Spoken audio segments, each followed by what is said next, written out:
Last lecture पर जो BT toxin का कॉन्सेप्ट पढ़ रहे थे उसमें से थोड़ा सा रह गया था, मतलब उसको आज हम लोग कंप्लीट कर लेते हैं। तो आखिर बीटी टॉक्सिन जीन के द्वारा जो बीटी टॉक्सिन बनता है वो कैसे इंसेक्ट को किल कर देता है, जबकि उस टॉक्सिन को बनाने वाला पहले बैक्टीरिया था। बैक्टीरिया को कोई नुकसान नहीं होता है, बाद में उसी बीटी टॉक्सिन जीन को किसी प्लांट में इंट्रोड्यूस कर देते हो तो प्लांट को भी नुकसान नहीं करता है। इवन उस प्लांट को यदि कोई ह्यूमन खाता है तो उसको भी नुकसान नहीं होता है। तो सारी दुश्मनी क्या इंसेक्ट से ही है? इंसेक्ट कैसे मर जाता है, ये सोचने वाली बात है। तो पहला सवाल यह है कि जो बीटी टॉक्सिन जीन जब वो बैक्टीरिया में था या वो इंट्रोड्यूस हो गया है किसी प्लांट में, चाहे बैक्टीरिया में हो चाहे वो इंट्रोड्यूस हो गया हो प्लांट में, ये एक्सप्रेस करेगा। और जब ये एक्सप्रेस करेगा तो बनाएगा क्या? टॉक्सिन प्रोड्यूस करेगा जिसका नाम बीटी टॉक्सिन होगा। लेकिन खास बात यह है कि ये इनएक्टिव टॉक्सिन होगा जिसको प्रोटोटॉक्सिन भी कहते हैं। तो इस जीन के एक्सप्रेशन से जो टॉक्सिन बनेगा उसका नाम बीटी टॉक्सिन होगा, लेकिन ये टॉक्सिन एक्टिव नहीं होगा। कैसा होगा? इनएक्टिव होगा। तो जो टॉक्सिन बनेगा वो इनएक्टिव टॉक्सिन बनेगा जिसको प्रोटोटॉक्सिन कहोगे, और इसी नाते इसका इफेक्ट नहीं होगा उस बैक्टीरिया पर या उस प्लांट पर जिसने इसको क्या किया होगा, प्रोड्यूस किया होगा, वहां एक्टिव ही नहीं है। फिर क्या होगा कि मान लेते किसी पर्टिकुलर प्लांट, ये मान लेते कोई पर्टिकुलर प्लांट है और इसके अंदर बीटी टॉक्सिन जीन था, तो इसके अंदर बीटी टॉक्सिन बन गया। कोई इंसेक्ट आया और इस लीफ को खा लिया। इस लीफ के अंदर बीटी टॉक्सिन है, लेकिन किस फॉर्म में है? इनएक्टिव टॉक्सिन के फॉर्म में है। अब वो इनएक्टिव टॉक्सिन कहाँ पहुंच जाएगा? बैक्टीरिया को, सॉरी, इंसेक्ट के गट में पहुंच जाएगा। अभी आगे काकरोच पढ़ेंगे तो जो इंसेक्ट होते हैं उनकी गट के 3 पार्ट होते हैं, फोर गट, मिड गट और हाइंड गट। ठीक है, फोर गट को नुकसान नहीं पहुंचा पाते हैं क्योंकि फोर गट में अंदर अंदर क्यूटिकल की लेयर पाई जाती है, लेकिन मिड गट में वो क्यूटिकल की लेयर नहीं होती, तो वहां नुकसान होगा। जैसे मान लेते हैं कि जैसे ये है एलिमेंट्री कैनाल, ये फोर गट है, ये मिड गट, ये हाइंड गट। तो जब एलिमेंट्री कैनाल ये गट में पहुंचता है तो जो इनएक्टिव टॉक्सिन है वो एक्टिव टॉक्सिन हो जाता है। किसके द्वारा? तो ये याद रखिएगा, एल्कलाइन पीएच ऑफ गट। क्यों? एल्कलाइन पीएच में क्रिस्टल इसके सॉल्युबलाइज हो जाते हैं। ठीक, एक बात। जैसे ही एक्टिव टॉक्सिन हो जाएगा, ये मिड गट की एपिथेलियल सेल है मान लेते हैं, थोड़ा इसको बड़ा बना लेते हैं, ये मिडगट है, ये मान लेते हैं मिडगट की एपिथेलियल सेल है। तो मिडगट की एपिथेलियल सेल से ये टॉक्सिन जुड़ जाएगा और जहां जुड़ जाएगा उस जगह पोर कर देगा, छेद बना देगा। अब जब यहाँ पोर हो जाएगा तो जो फ्लूइड होगा वो सेल के अंदर चला जाएगा, तो सेल की स्वेलिंग होगी और सेल टूट जाएगा। तो एक्टिव टॉक्सिन बाइंड करेगा मिडगट की एपिथेलियल सेल पर और इसमें क्या बना देगा? पोर इन सेल। रिजल्ट क्या होगा? फ्लूइड अंदर जाएगा, अंदर जाते ही स्वेलिंग होगी और लिसिस का मतलब टूट जाना, किसका? Midgut epithelial cell. और रिजल्ट क्या होगा? अब एलिमेंट्री कैनाल अगर किसी इंसेक्ट की टूट जाएगी तो इंसेक्ट की क्या हो जाएगी? डेथ। तो क्वेश्चन याद रखिएगा कि किसी भी पर्टिकुलर बीटी टॉक्सिन के जीन के द्वारा जो बीटी टॉक्सिन प्रोड्यूस होता है वो प्रोड्यूस करने वाले बैक्टीरिया या प्रोड्यूस करने वाले प्लांट को नुकसान नहीं पहुंचाता है, लेकिन इंसेक्ट को किल कर देता है। कैसे?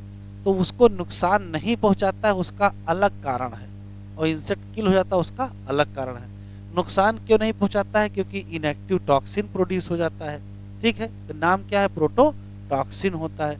और बाद में जब वो इंजेस्ट हो जाता है और कहाँ पहुंचता है? गट ऑफ इंसेक्ट में, तो वो एक्टिव हो जाता है। किसके चक्कर में? एल्कलाइन पीएच जो सॉल्युबलाइज कर देता है क्रिस्टल को। तो जब एक्टिव हो जाएगा तो वो बाइंड कर जाएगा मिडगट एपिथेलियल सेल से, उसमें छेद कर देगा, उसके अंदर फ्लूइड जाएगा, उसकी स्वेलिंग होगी और वो टूट जाएगा, मिडगट टूट जाएगा। रिजल्ट में क्या हो जाएगी? डेथ ऑफ इंसेक्ट हो जाएगी। पढ़ लेते हैं सीआरटी में।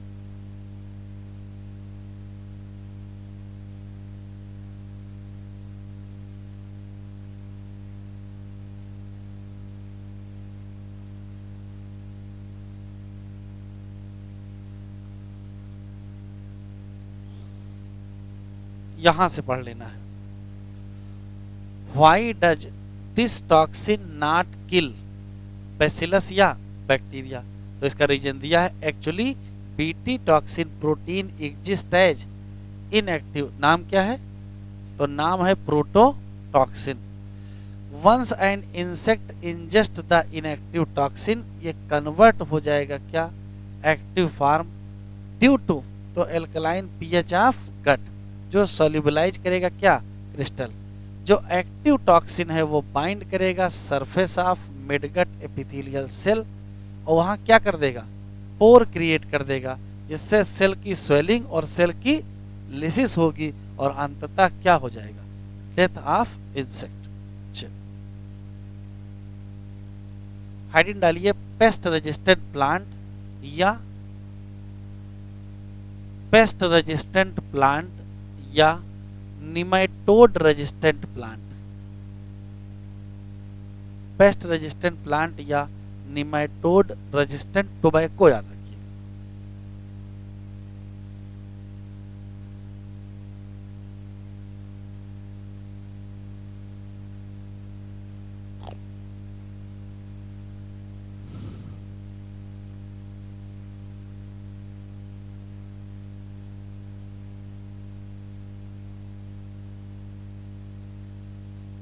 या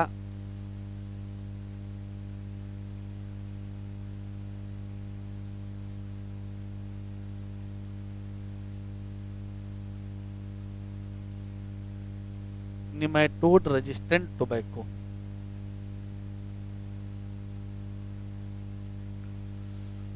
सुनते चलेंगे, लिखते चलेंगे, जहां काम की बात होगी रोक देंगे हम। पहला सवाल है कि एनिमल किंगडम जब पढ़ेंगे तो जो एस्क हेलमिंथ फाइलम है उसके जो मेंबर हैं उनको निमेटोड कहते हैं या वर्म कहते हैं। और निमेटोड इन्फेक्शियस होते हैं, इन्फेक्शन करते हैं या डिजीज करते हैं, प्लांट में भी, एनिमल में भी, ह्यूमन में भी। जैसे एक एस्कैरिस एक निमेटोड है जो हम लोगों में एस्कैरियासिस करता है, लेकिन वो हमको नहीं पढ़ना है। यहाँ एक निमेटोड लिखा है, Meloidogyne incognita. Meloidogyne incognita root pathogen है किसका? टोबैको प्लांट का। रूट में कुछ चेंज कर देता है जिससे पौधे की डेथ हो जाएगी, तो तंबाकू का जो उत्पादन है वो क्या हो जाएगा? कम हो जाएगा। वैज्ञानिक काफी कुछ सोचते रहे कि आखिर इस तंबाकू के प्लांट को मिलेडी गाइनी इनकॉग्निसिया से कैसे बचाया जाए। तो जो टेक्निक समझ में आई वो है आरएनए इंटरफेरेंस। वो क्या है अभी बताएंगे, पहले 3 लाइनें लिख लीजिए। निमेटोड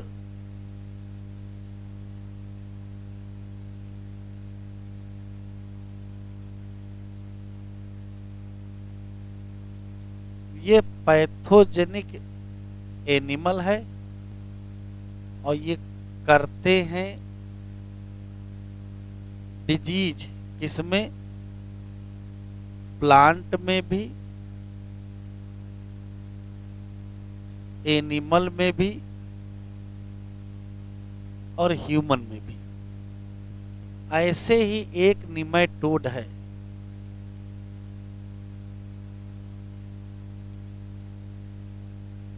मिलेडी गाइनी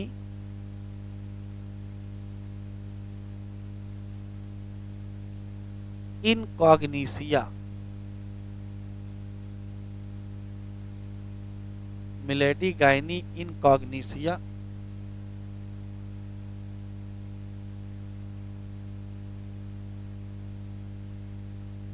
ये इन्फेक्ट करता है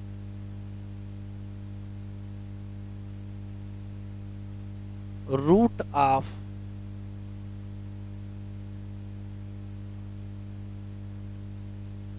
टोबैको प्लांट, और रिजल्ट क्या हो जाता है? घट जाता है।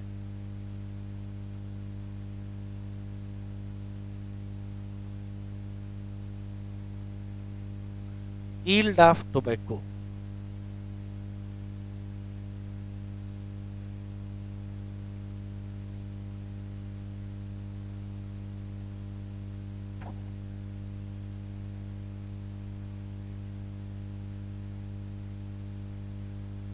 ठीक है।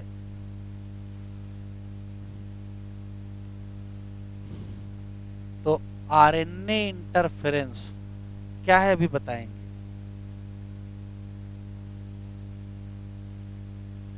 RNA interference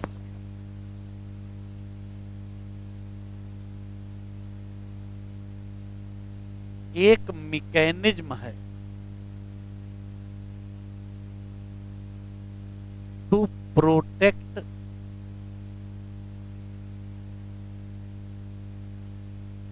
tobacco plant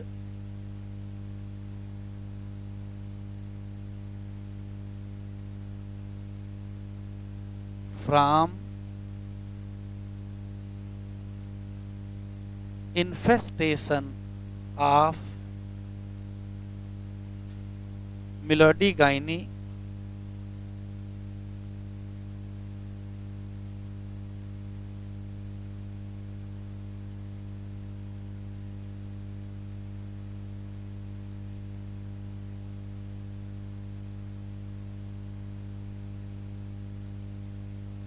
incognitia।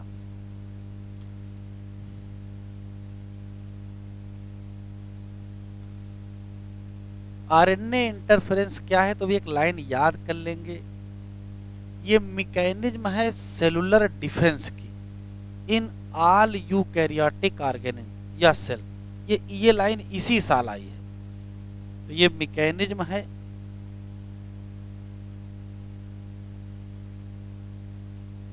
Of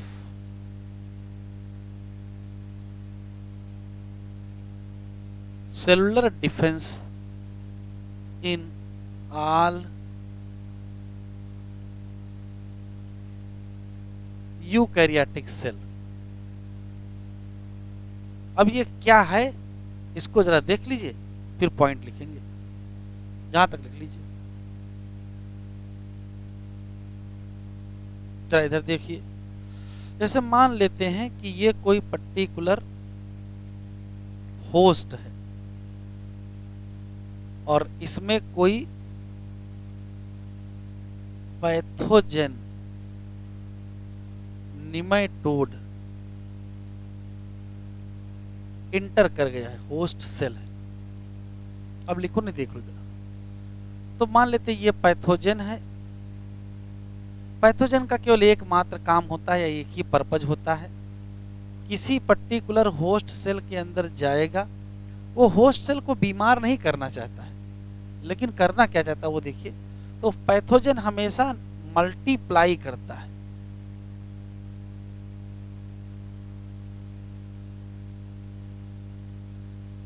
inside host cell. अब अगर कोई पैथोजेन मल्टीप्लाई करना चाहता है तो करना क्या पड़ेगा? तो करना ये पड़ेगा कि करना इसके पास जो डीएनए है पैथोजेन के पास, उस डीएनए से बनवाओ आरएनए, और आरएनए से बनवाओ क्या? प्रोटीन। ये आरएनए भी पैथोजन का होगा, प्रोटीन भी पैथोजन का होगा। अगर प्रोटीन अवेलेबल हो गई तो फिर मॉलिक्यूल्स बाकी सारे अवेलेबल हो जाएंगे और पैथोजन नया बन जाएगा। आरएनए का मतलब एमआरएनए से बनाना है क्या? प्रोटीन। अच्छा, एमआरएनए से प्रोटीन बनने के दौरान क्या होता है? एमआरएनए ये है मान लेते हैं, और इस पर कोई भी बेस सीक्वेंस पाया जाता है, और इस बेस सीक्वेंस से जुड़ता कौन है? टीआरएनए जुड़ता है, क्योंकि टीआरएनए पर भी बेस सीक्वेंस होते हैं। एमआरएनए के बेस सीक्वेंस कोडान, टीआरएनए के बेस सीक्वेंस एंटी कोडान, ये दोनों जब जुड़ते हैं तो एक एक अमीनो एसिड आता है और प्रोटीन बनती है। यहाँ ये हुआ है कि पैथोजन अपने आप को मल्टीप्लाई करने के लिए ये तरीका निकाला है कि एमआरएनए बना करके अपनी प्रोटीन बनवाएगा। अब ये होस्ट सेल चाहती है कि पैथोजन मल्टीप्लाई ना करे, तो पैथोजन को मल्टीप्लाई करने से रोकना है तो सिर्फ एक काम करिए, इसको प्रोटीन ना बनाने दीजिए। प्रोटीन ना बनाने का मतलब आरएनए का ट्रांसलेशन ना करने दीजिए। आरएनए का ट्रांसलेशन ना करने दीजिए। कैसे नहीं करने दोगे? तो एक काम करते हैं,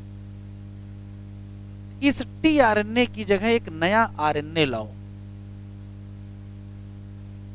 इस टीआरएनए की जगह एक नया आरएनए लाओ और वो आकर के एमआरएनए से जुड़ जाए। तो अगर ये आरएनए एमआरएनए से जुड़ जाएगा तो असली वाला टीआरएनए वहां नहीं जुड़ पाएगा, तो क्या ट्रांसलेशन हो पाएगा? नहीं हो पाएगा। और अगर ट्रांसलेशन रुक गया तो इसको कहते हैं साइलेंसिंग ऑफ एमआरएनए। तो ऐसा कोई भी आरएनए जो एमआरएनए से बाइंड करके रोक दे ट्रांसलेशन, उस आरएनए को क्या कहोगे? साइलेंसिंग आरएनए, या इसने एक बाधा उत्पन्न की है ना, बाधा उत्पन्न करने को इंटरफेयर कहते हैं, इसी नाते इस आरएनए को इंटरफेरिंग आरएनए कहते हैं। तो इस आरएनए का नाम इंटरफेरिंग आरएनए।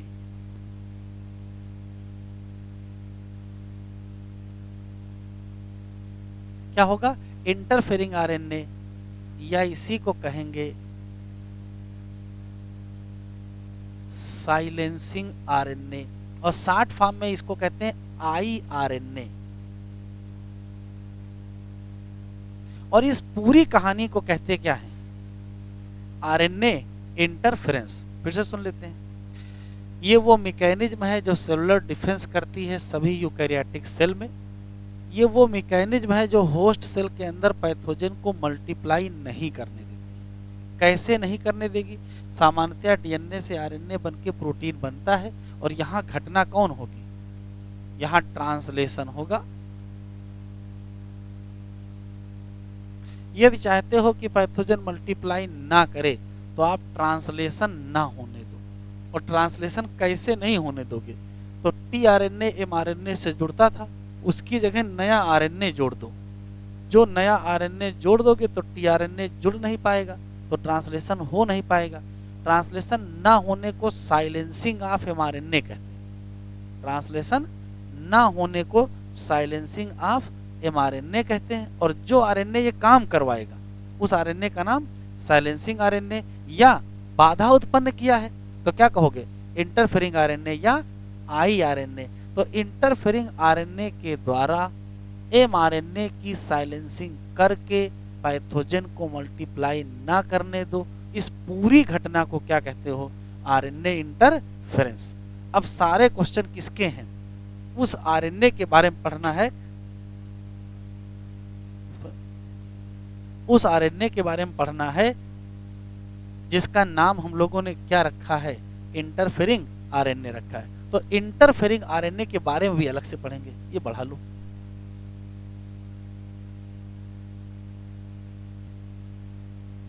चलिए हेडिंग आगे बढ़ाइए। यहां तक हो गया तो लिखिए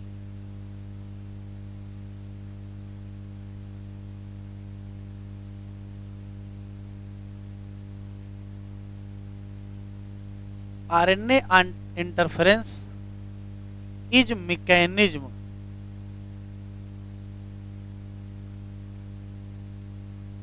to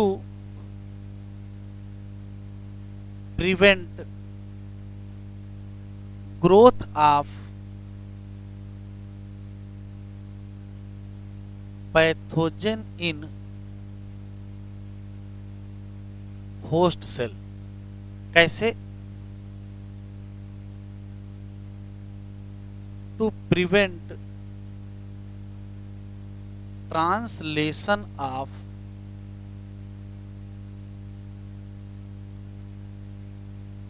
mRNA, that is causes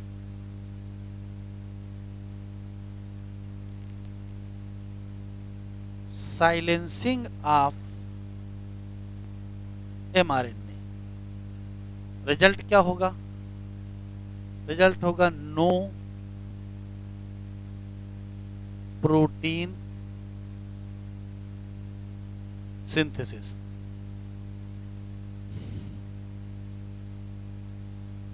ये काम कौन करेगा? तो कहोगे डन बाय स्पेसिफिक आरएनए। इस स्पेसिफिक आरएनए की खास बात क्या है? ये बाइंड कर जाएगा किससे? mRNA से, और जब mRNA से बाइंड कर जाएगा एंड साइलेंसिंग ऑफ mRNA करेगा। बस इस स्पेसिफिक आरएनए का नाम क्या है, इसकी प्रॉपर्टी क्या है, तो इसका नाम iRNA है। देखो आरएनए के आगे आई लिखा है कि आरएनए के पीछे आई, इसमें फर्क है। आगे लिखा है तो इंटरफेरिंग आरएनए है, और पीछे लिखा है तो आरएनए इंटरफेरेंस है, वो फेनामिना है। अगर ऐसे लिखा मिल जाए आरएनए आई तो क्या समझोगे, ये आरएनए इंटरफेरेंस लिखा है और आई आरएनए लिखा है, तो ये इंटरफेरिंग आरएनए लिखा है। Interfering RNA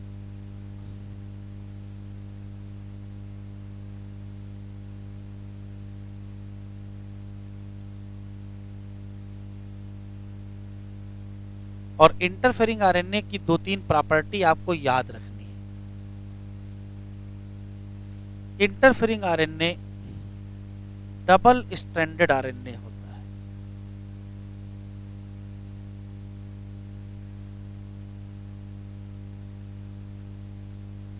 double stranded RNA, और ये कॉम्प्लीमेंट्री होते हैं।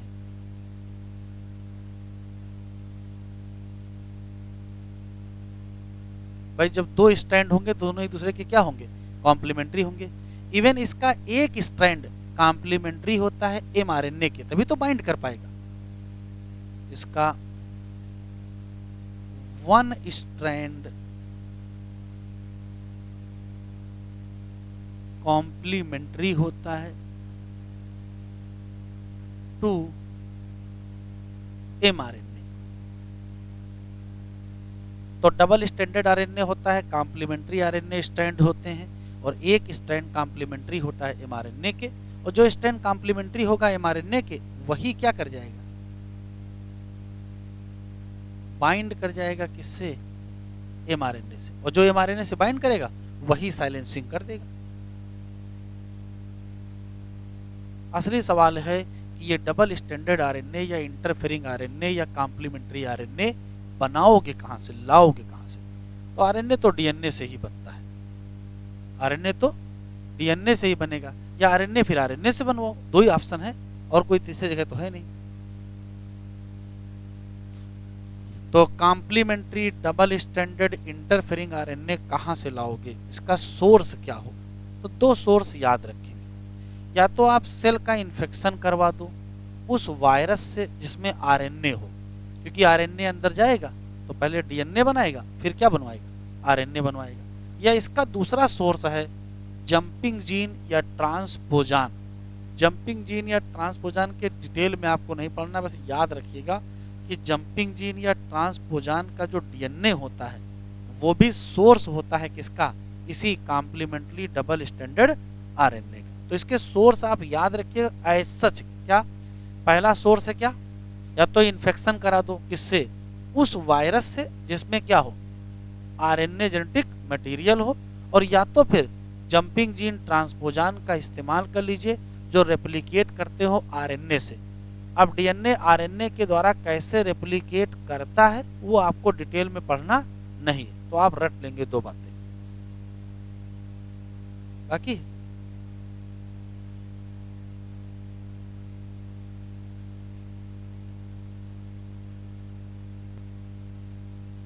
लिख लीजिए,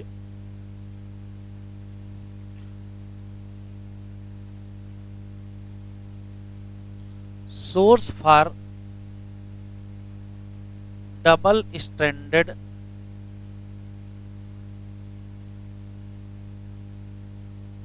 इंटरफेरिंग आरएनए या कॉम्प्लीमेंट्री डबल स्ट्रैंडेड आरएनए, कुछ भी लिखा मिल सकता है, क्या बताओगे। तो सोर्स के नाम पर 2 हैं, या तो आप इन्फेक्शन करा दो,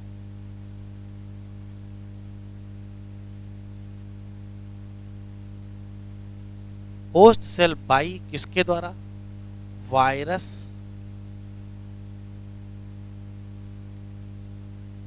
कंटेनिंग क्या, आरएनए। होस्ट सेल का इन्फेक्शन किससे करा दो, उस वायरस से जिसमें क्या पाया जाए, आरएनए, या फिर jumping gene,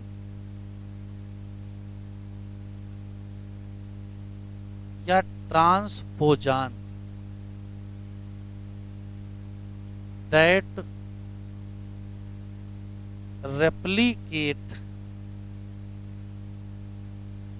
via RNA intermediate।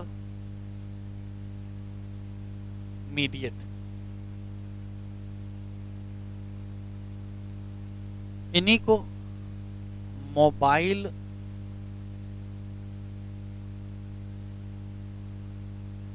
Genetic element कहते हैं।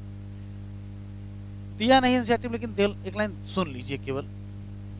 जैसे मान लेते हैं कि ये कोई पर्टिकुलर क्रोमोसोम है, इस जगह कोई पर्टिकुलर जीन है, जीन कोई भी हो, बना किसका होगा, डीएनए का ही तो बना होगा। तो होता क्या है कि इस डीएनए से बना लेते हैं आरएनए। प्रोसेस का नाम ट्रांसक्रिप्शन। और आरएनए यहां से माइग्रेट करके यहां पहुंचा। जब यहां पहुंचा तो आरएनए ने क्या किया, डीएनए बना लिया। प्रोसेस का नाम रिवर्स ट्रांसक्रिप्शन। और सेम डीएनए यहां बैठ गया। मान लेते जीन ये ए था, तो ए जीन की कॉपी यहां बन गई। इस डीएनए ने अपना डीएनए बनवाया वाया आरएनए। एक जीन था, अब यहां भी हो गया। इसको मोबाइल जेनेटिक एलिमेंट कहते हैं, या इसी को जंपिंग जीन कहते हैं। ये कॉपी एंड पेस्ट है। इस जीन की कॉपी यहां पेस्ट हो गई। अब एक बार यहां पेस्ट कर लीजिए, एक बार यहां पेस्ट कर लीजिए। तो ऐसा कोई भी जीन जो अपनी कॉपी बनवाता हो, किसके थ्रू, आरएनए के थ्रू, उसका नाम होता है ट्रांसपोजान या जंपिंग जीन या मोबाइल जेनेटिक एलिमेंट। ऐसे डीएनए का एज ए सोर्स इस्तेमाल कर सकते हैं, किसके लिए, इंटरफेरिंग आरएनए। तो ये लिखना नहीं है। अब सवाल ये है कि आपको वो डीएनए पता चल गया कि इससे हमको इंटरफेरिंग आरएनए बनेगा। तो उस ये मान लेते सोर्स डीएनए है जिससे इंटरफेरिंग आरएनए बन सकता है। लेकिन इस सोर्स डीएनए को आपको होस्ट सेल में पहुंचाना भी तो पड़ेगा, तभी तो होस्ट सेल के अंदर वो इंटरफेरिंग आरएनए बनेगा। तो पहुंचाओगे कैसे? तो अगर प्लांट सेल के अंदर किसी डीएनए या जीन को पहुंचाना है तो वेक्टर के नाम पर किसका इस्तेमाल करते आए अभी तक, एग्रोबैक्टीरियम ट्यूमिफेसियंस। तो उसमें कोई चेंज नहीं है। सोर्स डीएनए को इंट्रोड्यूस करना है होस्ट सेल में, किसके द्वारा? तो आंसर देंगे वेक्टर, जिसका नाम क्या है, एग्रोबैक्टीरियम ट्यूमिफेसियंस। लिख लीजिए।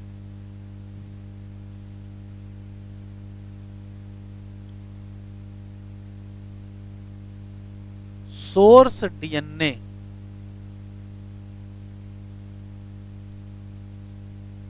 Introduce into host plant cell by using agrobacterium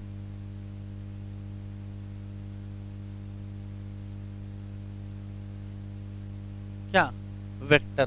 तो एग्रोबैक्टीरियम वेक्टर का इस्तेमाल करके होस्ट में पहुंचा देंगे। अब उसके अंदर क्या होगा वो समझना है।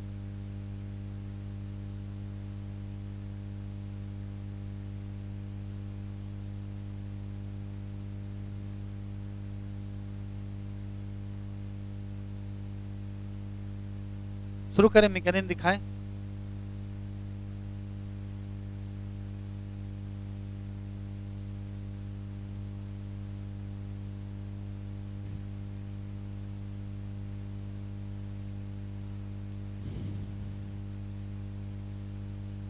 शुरू करें।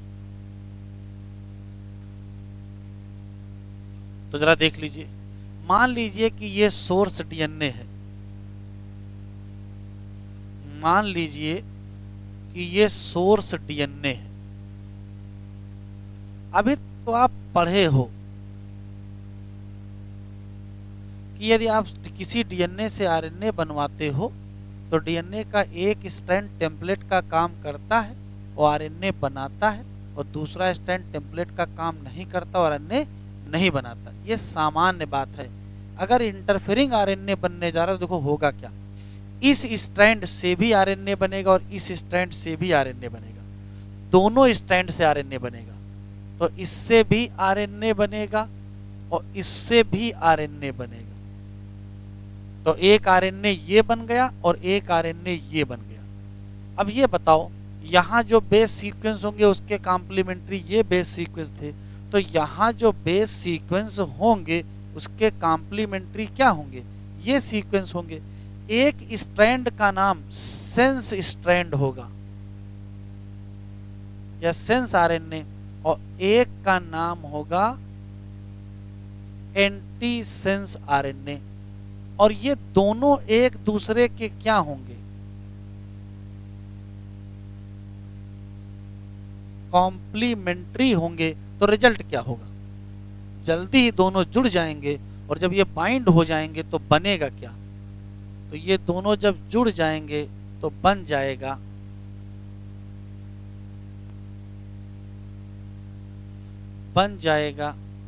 Double stranded RNA. ये क्या बना, डबल स्ट्रैंडेड आरएनए। इसी का इस्तेमाल होना है इंटरफेरिंग आरएनए, इसी को कहते हैं आई आरएनए। अब ये इस्तेमाल कैसे होगा आगे नहीं दिया, लेकिन आप देख लीजिए। सबसे पहले इसको छोटे छोटे टुकड़ों में काट देते हैं, स्मॉल पीस में कट कर देते हैं, कट इनटू स्मॉल पीस। तो रिजल्ट क्या होगा, तो रिजल्ट ये होगा कि छोटे छोटे एक डबल स्टैंड वाला ये मिल जाएगा, एक डबल स्टैंड वाला ये मिल जाएगा, एक डबल स्टैंड वाला ये मिल जाएगा। इसका नाम देखो क्या लिखा जाता है, इसका नाम होता है small interfering RNA, small interfering RNA. Short form में क्या लिखोगे, इसको शॉर्ट फॉर्म में SIRNA कहते हैं। पहले क्या नाम था, IRNA, अब क्या हो गया SIRNA। उसके बाद इसमें प्रोटीन ऐड हो जाएगी,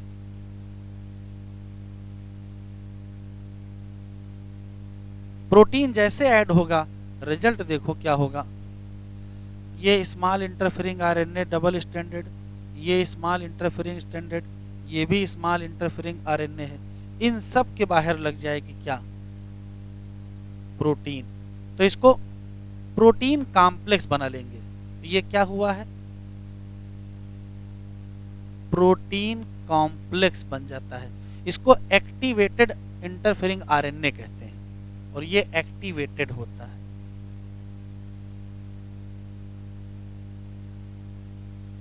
इंटरफेरिंग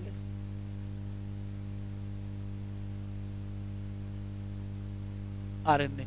अब उसके बाद जब कल को इसका इस्तेमाल करना होगा तो देखो कैसे इस्तेमाल करते हैं। किसी एक को देख लेते हैं, इसकी हो जाएगी अनवाइंडिंग। अनवाइंडिंग का मतलब है इसके दोनों स्टैंड अलग हो जाएंगे। बताओ ये कौन सा स्टैंड होगा, ये होगा मान लेते हैं सेंस, और ये कौन सा है, एंटी सेंस स्टैंड। तो जब अनवाइंडिंग होगी तो दोनों अलग हो जाएंगे, ये मान लेते हैं सेंस स्ट्रैंड है और ये मान लेते हैं एंटी सेंस स्ट्रैंड है। सेंस स्ट्रैंड ऑफ IRNA, और ये है anti sense strand of IRNA। बस यहीं से कमाल शुरू होगा। ये जो है ये सेंस स्ट्रैंड ऑफ IRNA ये डिजनरेट हो जाएगा। लेकिन जो ये anti sense strand of iRNA है यही बाइंड कर जाएगा इससे एमआरएनए, और रिजल्ट में क्या होगा,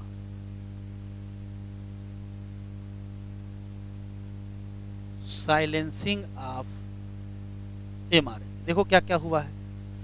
सबसे पहले सोर्स डीएनए लिए, उसके दोनों स्टैंड से दोनों आरएनए बनवाए, एक सेंस बनवाए एक एंटी सेंस, और वो क्या थे, कॉम्प्लीमेंट्री। फिर दोनों जुड़ गए तो क्या बन गया, डबल स्टैंडर्ड आरएनए। इसी को इंटरफेरिंग आरएनए या शॉर्ट फॉर्म में आईआरएनए कहते हैं। फिर इसके छोटे छोटे टुकड़े काट दिए गए, और टुकड़े टुकड़े टुकड़े काटने के लिए एंजाइम यूज किया गया, डाइसर। डाइसर एंजाइम के द्वारा जब इसके छोटे छोटे टुकड़े बन गए तो नाम बदल गया, क्या हो गया, small interfering RNA. Small interfering RNA में प्रोटीन लग जाता है तो ये एक्टिवेटिंग इंटरफेरिंग आरएनए हो जाता है। अब एक्टिवेटिंग, ये मान लो तो ये छोटा टुकड़ा जो इस्तेमाल होना है, इसका ये सेंस स्टैंड और ये एंटी सेंस है। अनवाइंडिंग होगी तो दोनों अलग हो जाएंगे, ये अलग हो जाएगा और ये अलग हो जाएगा। ये जो sense strand of interfering RNA है ये किसी काम का नहीं, डिजनरेट हो जाएगा। लेकिन जो एंटी सेंस वाला है वही जाके किससे जुड़ जाएगा, एमआरएनए से। क्या करा देगा, साइलेंस से। लिखो,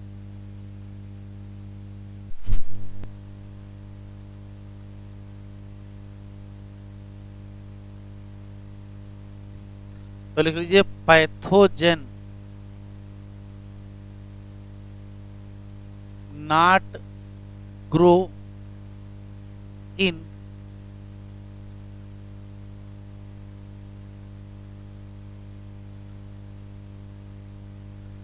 transgenic host have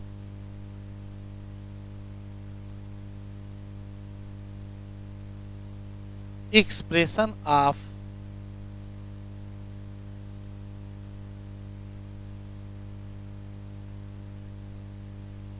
interfering RNA या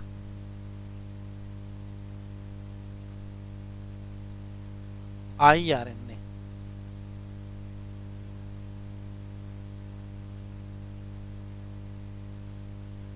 ये है आरएनए इंटरफेरेंस।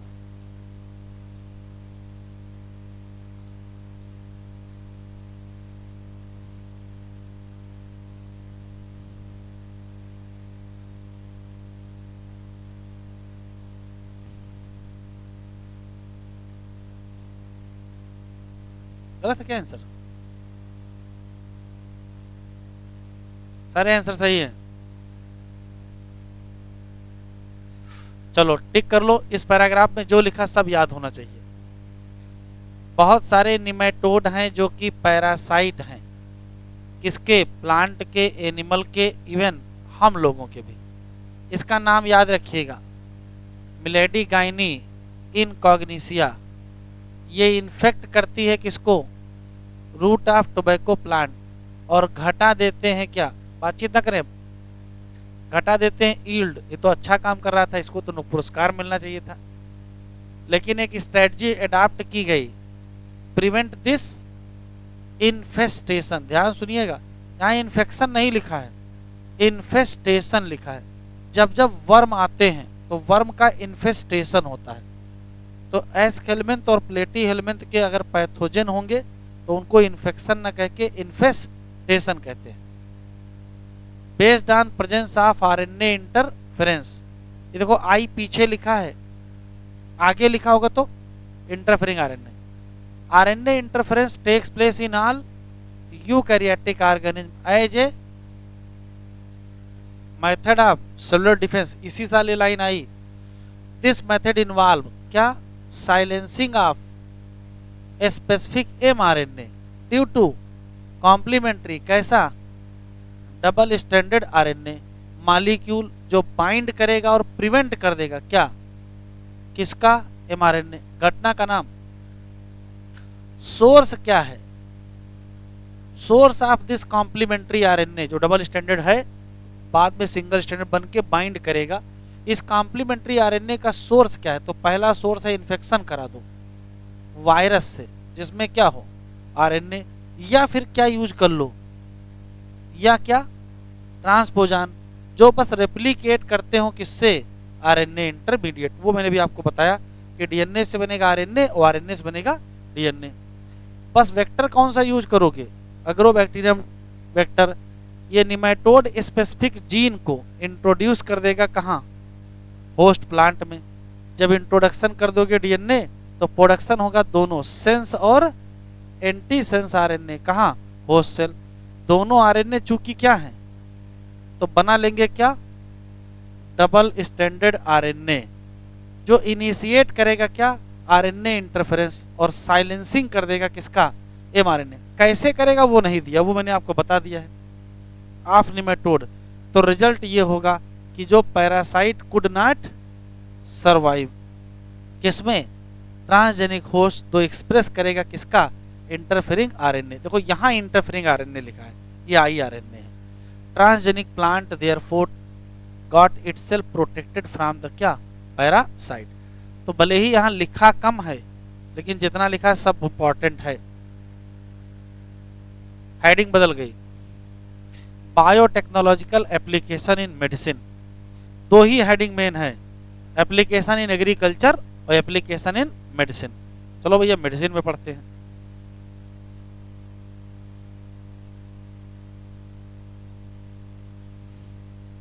हेडिंग डाले,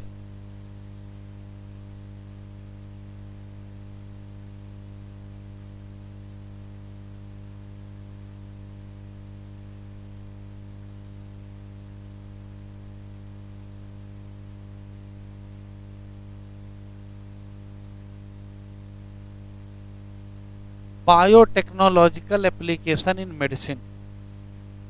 मेडिसिन का मतलब मेडिकल फील्ड, और मेडिकल फील्ड में ड्रग्स होती हैं, मेडिसिन दवाएं होती हैं। तो जो दवाओं का केमिकल होता है वो बहुत बार कोई ना कोई बायोलॉजिकली एक्टिव मॉलिक्यूल होता है या बायोलॉजिकल मॉलिक्यूल होता है। बायोलॉजिकल मॉलिक्यूल क्या होता है, ऐसा कोई भी मॉलिक्यूल जो लिविंग ऑर्गेनिज्म से ऑब्टेन किया जाए। यदि लिविंग ऑर्गेनिज्म से ऑब्टेन होने वाला कोई मॉलिक्यूल मेडिसिन बनाने में यूज हो रहा है तो वो मॉलिक्यूल लाओगे कहाँ से, तो उसके लिए करेंगे क्या, मान लेते ये कोई जीन है जिससे वो पर्टिकुलर मॉलिक्यूल प्रोड्यूस होता है, तो इस पर्टिकुलर जीन को किसी ऑर्गेनिज्म में इंट्रोड्यूस करा दो, वहाँ ये जीन जाएगा, एक्सप्रेस करेगा और वहाँ प्रोडक्ट बनेगा। उसको आइसोलेट करिए और मेडिसिन में क्या करिए, इस्तेमाल करिए। तो डीएनए रिकम्बिनेंट टेक्नोलॉजी का इस्तेमाल मेडिसिन बनाने में बहुत ज़्यादा होता है। क्यों, जो रिकॉम्बिनेंट मॉलिक्यूल बनते हैं, जो जेनेटिकली मॉडिफाइड ऑर्गेनिज्म के द्वारा प्रोड्यूस किए जाते हैं, उनका इस्तेमाल मेडिसिन बनाने में होता है। दुनिया में कितनी थेराप्यूटिक ड्रग हैं जो रिकॉम्बिनेंट बायोमॉलिक्यूल का इस्तेमाल करती हैं, तो दुनिया के लिए 30 ड्रग हैं जो अप्रूव्ड हो गई हैं, लेकिन ह्यूमन में केवल कितनी है, 13। देख लो एनसीईआरटी में 13 ही लिखा होगा। दुनिया में कितनी है, 30, और हिंदुस्तान में कितनी है, 30। पक्का 12 कर दिया, चेंज हो गया, चलो कोई बात नहीं, पहले पढ़ लीजिए। रिकॉम्बिनेंट डीएनए टेक्नोलॉजिकल प्रोसेस का बड़ा इंपॉर्टेंट रोल है किसमें, हेल्थ केयर में, क्योंकि प्रोड्यूस करते हैं सेफ और बहुत इफेक्टिव ड्रग, और ड्रग का पूरा नाम थेराप्यूटिक ड्रग। थेराप्यूटिक ड्रग बनाने में जो चीज इस्तेमाल होगी उसको कहेंगे रिकॉम्बिनेंट थेराप्यूटिक्स की। खास बात, एक पॉइंट छूट गया है, जैसे मान लेते हैं इंसुलिन है, इंसुलिन का इस्तेमाल आपको डायबिटीज में करना है, लेकिन जब रिकॉम्बिनेंट डीएनए टेक्नोलॉजी दुनिया में नहीं थी तो इंसुलिन करते क्या थे, किसी दूसरे एनिमल से आइसोलेट करके ह्यूमन में इंट्रोड्यूस करते थे। तो ह्यूमन में फिर क्या होता था, ह्यूमन का बॉडी उस आने वाले इंसुलिन को रिएक्ट कर देती थी और इम्यूनोलॉजिकल रिस्पांस मिलने लगते थे, जिससे एलर्जी हो जाती थी। तो जब रिकॉम्बिनेंट डीएनए टेक्नोलॉजी के द्वारा कोई प्रोडक्ट बनाया जाता है और उसका इस्तेमाल है जब मेडिसिन होता है, तो वो इम्यूनोलॉजिकल रिस्पांस या एलर्जी होने का खतरा नहीं रहता है। तो पॉइंट लिखा हुआ है। जितने रिकॉम्बिनेंट थेराप्यूटिक हैं नहीं इंड्यूस करते हैं, नॉट लिखा है, not induce unwanted immunological response as किसमें, अगर सिमिलर प्रोडक्ट हम आइसोलेट कर ले कहाँ से, non human source.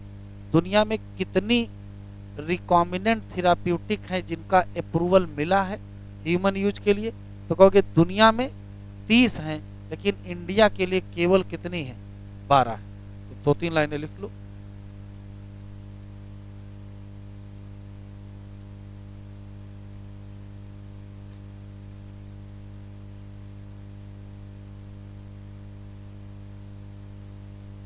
Recombinant DNA technology का इस्तेमाल करके यदि कोई प्रोडक्ट बनाए जाए और इसको यूज किया जाए मेडिसिन में,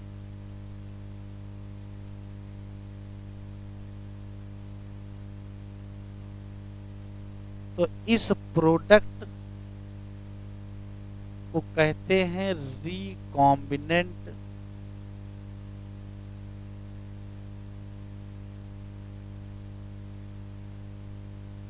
therapeutics drug. Recombinant therapeutic drug की एक विशेष बात है कि ये हाईली इफेक्टिव होते हैं।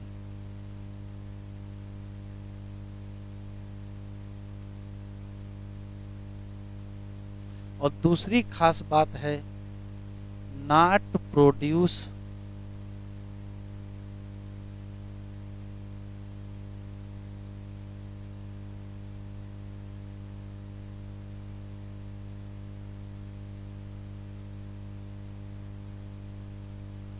इम्यूनोलॉजिकल रिस्पांस, मतलब नहीं होगी not reaction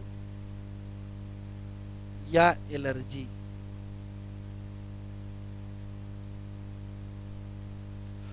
recombinant DNA technology जब से आई है तब से मास प्रोडक्शन शुरू हो गया इसका safe and effective recombinant therapeutic drug. तो थेराप्यूटिक ड्रग का सेफ और इफेक्टिव प्रोडक्शन लार्ज स्केल पे कौन करना शुरू कर दिया, रिकॉम्बिनेंट डीएनए टेक्नोलॉजी। और फायदा क्या हुआ, इफेक्टिव तो थे ही, सबसे अच्छी चीज थी कि उनका इस्तेमाल करने से कोई रिएक्शन नहीं होता था।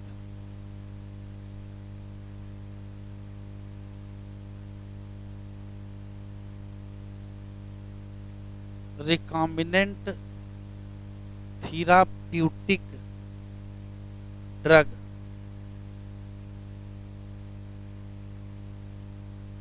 अप्रूव फॉर ह्यूमन यूज, इंसानों में इस्तेमाल करने के लिए कितनी दवाएं अप्रूव हैं, तो कहोगे 30 ड्रग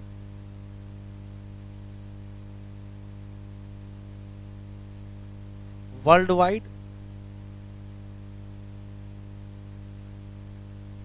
12 ड्रग इन इंडिया। हमारे देश में 12 और दुनिया। तो पहली हेडिंग डाले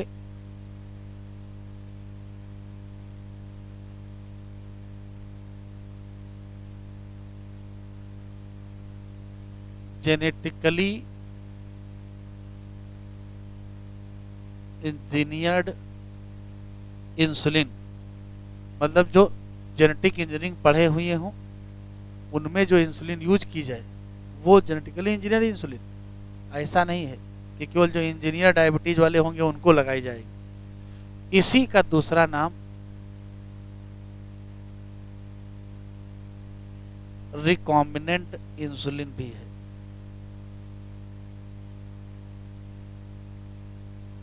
सुनते चलेंगे, लिखते चलेंगे।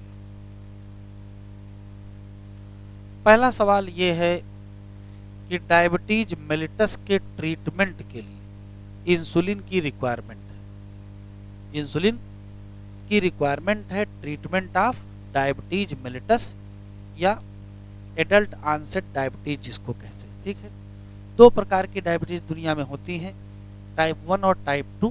तो जो टाइप 1 डायबिटीज होती है उसमें इंसुलिन की रिक्वायरमेंट नहीं होती है। जो सामान्य डायबिटीज होती है वो टाइप 2 डायबिटीज होती है, जो हम सब लोगों को होती है। टाइप 1 वो होती है जो जेनेटिक होती है, जिसमें रिसेप्टर ही काम नहीं कर रहे होते। कैसे, वो बाद में पढ़िएगा। तो सामान्य जो डायबिटीज है उसमें इंसुलिन की रिक्वायरमेंट होती है। और इंसुलिन लाओगे कहाँ से? तो अभी रिकॉम्बिनेंट डीएनए टेक्नोलॉजी की खोज बहुत पहले नहीं है, बीमारी बहुत पुरानी है, इलाज बहुत पुराना है। तो जब रिकॉम्बिनेंट डीएनए टेक्नोलॉजी दुनिया में नहीं थी तो इंसुलिन कहाँ से लाते थे?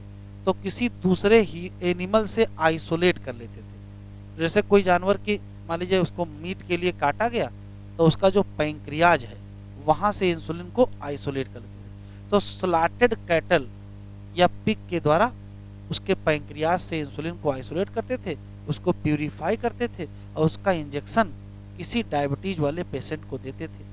तो जब डायबिटीज वाले पेशेंट को देते थे तो समस्या होती थी, कुछ लोगों को तो ठीक होता था, कोई समस्या नहीं, लेकिन कुछ लोगों को उससे एलर्जी हो जाती थी। और कभी कभार एलर्जी इतनी खतरनाक होती थी कि जान जाने की नौबत आ जाती थी। लेकिन वैज्ञानिकों के पास कोई और ऑप्शन था नहीं। फिलहाल जब तक नई टेक्निक नहीं आएगी तब तक ऐसे ही इंसुलिन बनेगा, आएगा। फिर धीरे धीरे समय बदला, रिकॉम्बिनेंट डीएनए टेक्नोलॉजी आई और रिकॉम्बिनेंट डीएनए टेक्नोलॉजी में ह्यूमन जीन का इस्तेमाल किया गया, किसी दूसरे होस्ट में इंट्रोड्यूस किया गया बैक्टीरिया में, और वहाँ से इंसुलिन बनवाया गया। उस इंसुलिन का नाम जेनेटिकली इंजीनियर्ड इंसुलिन होगा। और सबसे खास बात ये थी कि वो जब इंट्रोड्यूस करते थे तो कोई इम्यूनोलॉजिकल रिस्पांस नहीं आता था।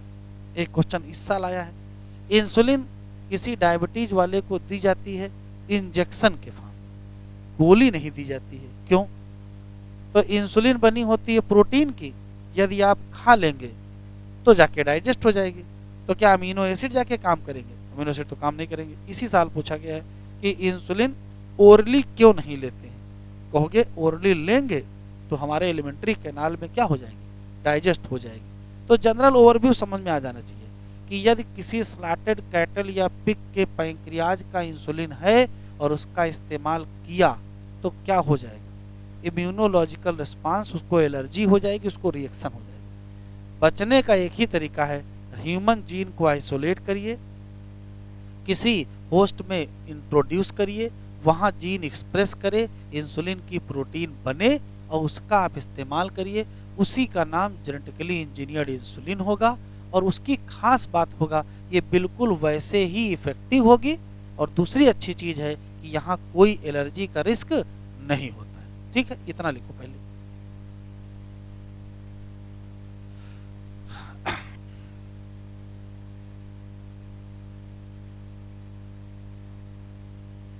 फॉर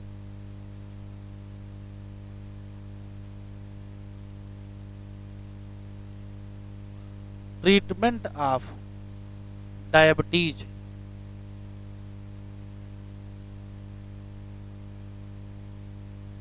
मेलिटस, क्या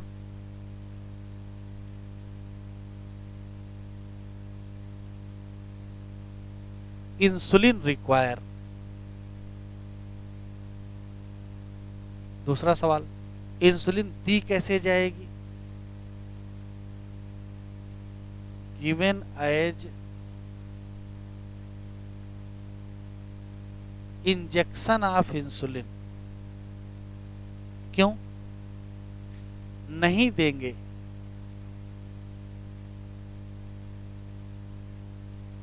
नॉट गिवन थ्रू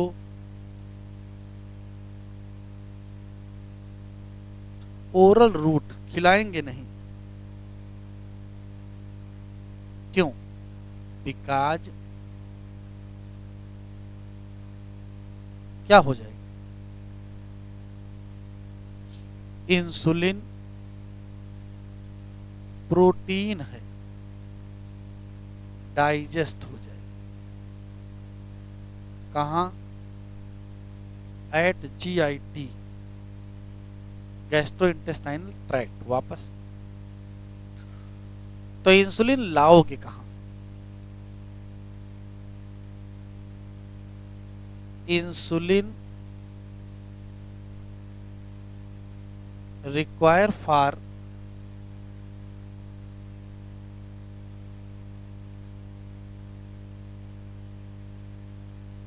ट्रीटमेंट कहां से लाओगे?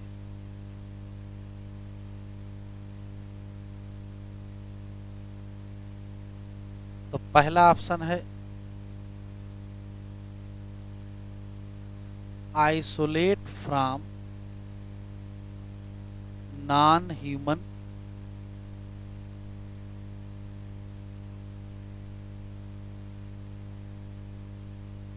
सोर्स। अब नॉन ह्यूमन सोर्स में कहां से? तो कहोगे from pancreas of slotted cattle या पिग। लेकिन एक समस्या है, इस पैंक्रियाज से जो इंसुलिन आएगी, नॉन ह्यूमन सोर्स की जो इंसुलिन होगी उसके पैंक्रियाज से निकालोगे, ये क्या कर देगी? ये इफेक्टिव तो होगी,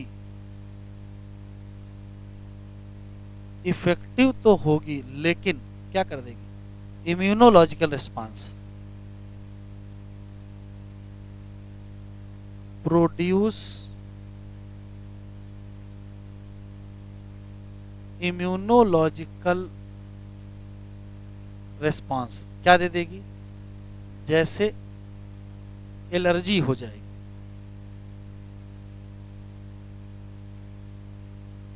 रिएक्शन या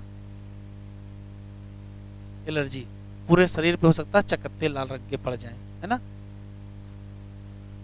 तो जब तक कोई और व्यवस्था नहीं है तब तक यही ऑप्शन है।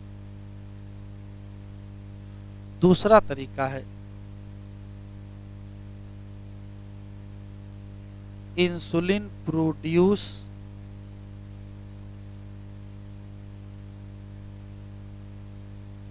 By recombinant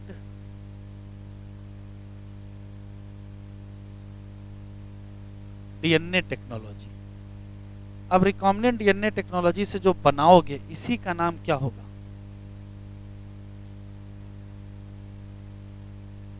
genetically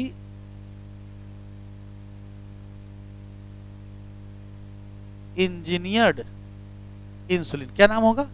genetically engineered insulin. और इस जेनेटिकली इंजीनियर्ड इंसुलिन की खास बात यह है कि ये इफेक्टिव भी होगी और इसमें कोई भी इम्यूनोलॉजिकल रिस्पांस नहीं आएगा।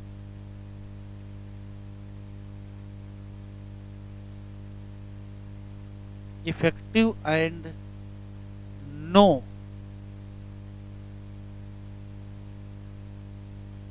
इम्यूनोलॉजिकल रिस्पांस आएगा? नहीं आएगा। अब सवाल है बनाएंगे कैसे, ये सोचना है। तो रिकॉम्बिनेंट डीएनए टेक्नोलॉजी से बनाएंगे कैसे? तो ह्यूमन सेल है,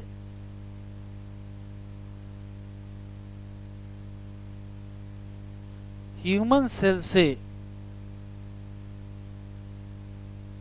जीन ऑफ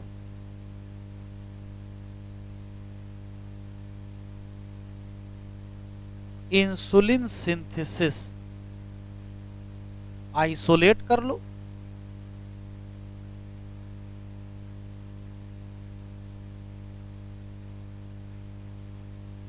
और इंट्रोड्यूस कर लो इसमें होस्ट सेल, जैसे ई कोलाई बैक्टीरिया। बस उसके बाद क्या होगा? होस्ट सेल में वो हमारा जीन एक्सप्रेस करेगा और इंसुलिन प्रोटीन बनेगी।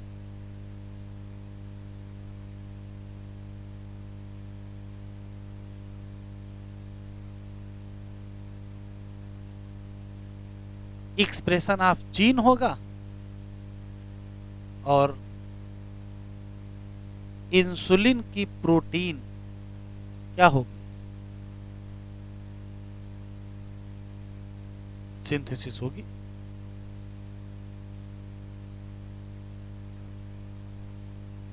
लिख लिया यहां तक।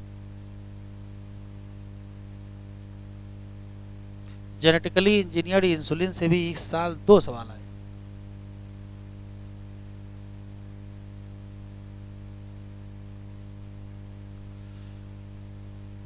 देखो क्या समस्या आने वाली है।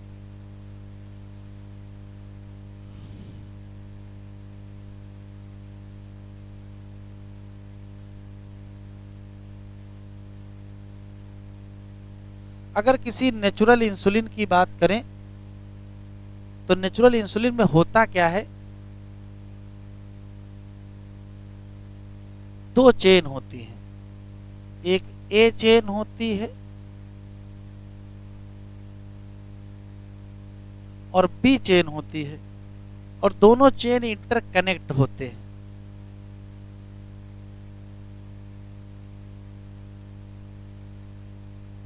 ए and B chain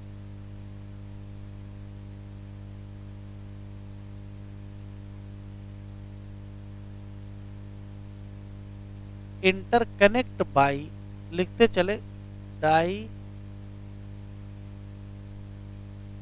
sulphide bond. A chain अलग होती है, बी चेन अलग होती है।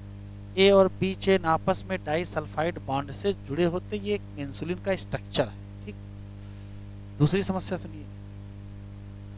किसी भी ह्यूमन सेल में जो natural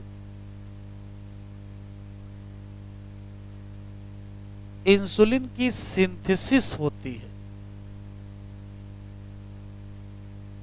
as inactive pro insulin, क्या होती है, इनएक्टिव प्रो इंसुलिन। इंसुलिन है तो प्रो इंसुलिन है, हार्मोन है तो प्रो हार्मोन कह दो। इनएक्टिव प्रो इंसुलिन या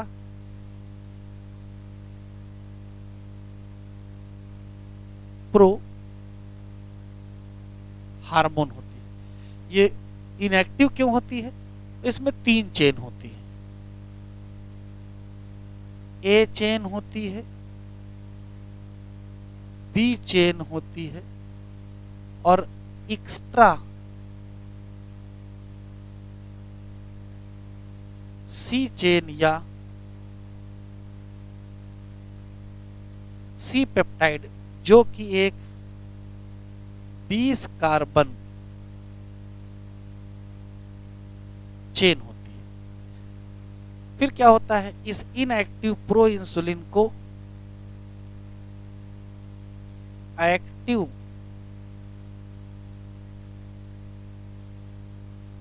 इंसुलिन में कन्वर्ट कर लिया जाता है। इस प्रोसेस का नाम मैचुरेशन होता है, और मैचुरेशन के दौरान जो ये एक्स्ट्रा सी पेप्टाइड है इसको रिमूव कर देते हैं। Removal of extra C peptide chain, तो एक्टिव इंसुलिन का ही दूसरा नाम मैच्योर इंसुलिन होता है। और मैच्योर इंसुलिन में क्या होगा और क्या नहीं होगा, तो कहोगे ए और बी चेन तो होंगे लेकिन सी चेन नहीं होगी। A and B chain present but C chain absent. क्यों, क्योंकि सी चेन रिमूव हो गई है। किस दौरान, मैचुरेशन के दौरान। अब वैज्ञानिकों के सामने एक बड़ी समस्या ये आ गई कि मान लेते ये ह्यूमन सेल है, उसका ये न्यूक्लियस है, उसके अंदर कोई जीनोम है और उसमें जीन ऑफ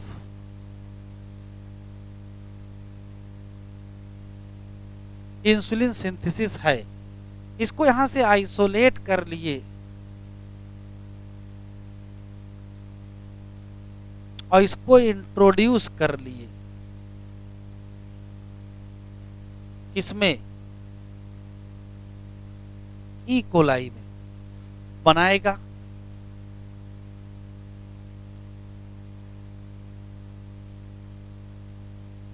जेनेटिकली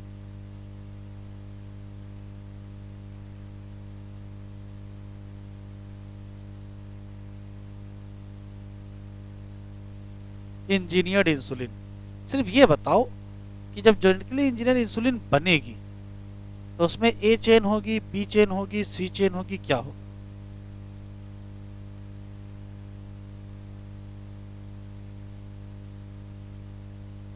तो ध्यान से सुनिएगा, जब आप जीन लेके आओगे तो ए और बी का जीन लाओगे, सी वहीं छोड़ आओगे, सी भी साथ में आ जाएगा।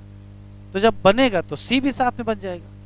अब एक समस्या खड़ी हो गई, जो आपका होस्ट है उसमें ए बी में से सी हटाने की मैकेनिज्म नहीं है। उससे क्या मतलब है कि आप बी सी हटाओगे, वो आपका बना रहे, बड़ी बात है। और होस्ट प्रोकैरियोट है। ये जो प्रोसेसिंग होती है प्रोटीन की, ये किस ऑर्गेनेल में होती है? तो याद रखिए, प्रोटीन बनती है एंडोप्लाज्मिक रेटिकुलम पर, उसके बाद जाती है गोल्जी कॉम्प्लेक्स में, और गोल्जी कॉम्प्लेक्स में तो प्रोटीन का मॉडिफिकेशन होता है। और आप ई कोलाई में प्रोटीन बनवा रहे हो, क्या वहाँ गोल्जी कॉम्प्लेक्स है? नहीं है, तो वहाँ तो प्रोसेसिंग होनी नहीं है। तो वहाँ जो बनेगा उसमें क्या आ जाएगा?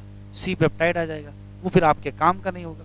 तो वैज्ञानिक बहुत दिन तो इससे लड़ते रहे कि बना तो ले गए लेकिन सी नहीं हट रहा उसमें से, सी भी तो नहीं होना चाहिए।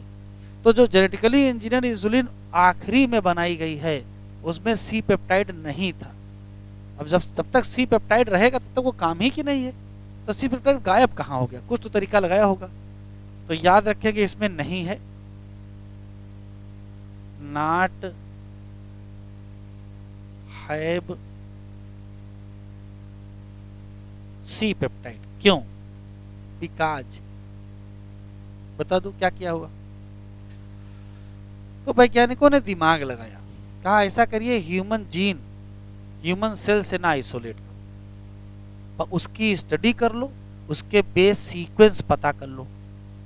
जिस बेस सीक्वेंस से ए चेन बनती हो वैसा ही एक आर्टिफिशियल डीएनए सिंथेसाइज कर लो, जिससे बी चेन बनती हो वैसा एक आर्टिफिशियल चेन और सिंथेसाइज कर लो। ए चेन को एक बैक्टीरिया में इंट्रोड्यूस करो और उससे कहो कि तुम सिर्फ ए चेन बनाओगे लगातार। बी चेन वाला जीन दूसरे बैक्टीरिया में इंट्रोड्यूस करिए और उससे कहिए आप परमानेंट बी बनवाओगे। सी किसी में इंट्रोड्यूस ही ना करो। ए वाले से कहो तुम ए बना के दो, बी वाले से कहो तुम बी बना के दो, नई अलग जगह जाओ, दोनों को एक साथ जोड़ दो, किसके द्वारा? डाई सल्फाइड, और क्या बन जाएगा? प्योर इंसुलिन बन जाएगा जिसमें सी चेन होगी। तो ये काम किसने किया? तो इली लिली नाम की एक कंपनी ने किया 1983 में, जो कि एक अमेरिकन कंपनी है। उसने सिंथेसिस किया gene for a chain and gene for DNA की सिंथेसिस कर दी। ए चेन का अलग सिंथेसिस कर दिया, बी चेन का जीन अलग बना दिया। ए चेन को अलग होस्ट में इंट्रोड्यूस किया और बी जीन को अलग में इंट्रोड्यूस किया। जिसमें ए चेन इंट्रोड्यूस किया उससे ए चेन बनवाया, और जिसमें बी इंट्रोड्यूस किया उससे बी बनवाया, अलग अलग बनवाया। फिर दोनों जोड़ के क्या बना लिया? प्योर इंसुलिन बनवा लिया। क्या नहीं बनवाया? अब क्या सी भी बनवाओगे? वही चीज तो परेशान थे तो सी बनवाए ही नहीं। कॉन्सेप्ट समझ आई? तो जेनेटिकली इंजीनियर इंसुलिन में सी होगा कि नहीं होगा? कहोगे नहीं होगा, कैसे? कहोगे सेपरेट और ए और बी बनवाओ। कहाँ? सेपरेट होस्ट में, बिकॉज सेपरेट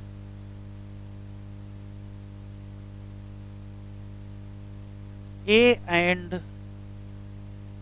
बी चेन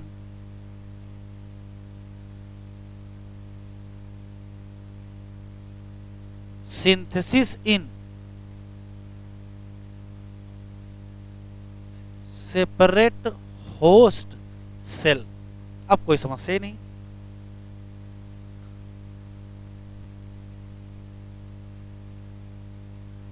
चलो लिखो भाई 1983 1983 अमेरिकन कंपनी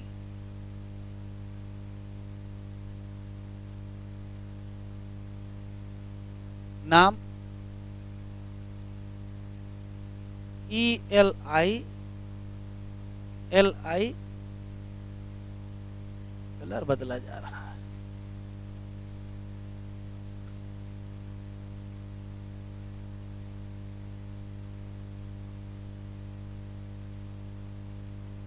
इसने क्या किया?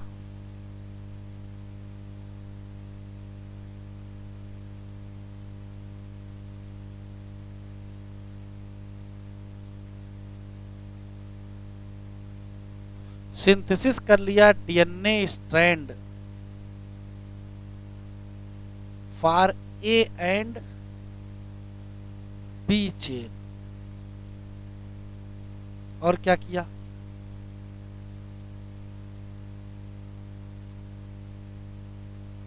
Introduce DNA in host cell separately. फिर क्या हुआ? A and B chain produce separately.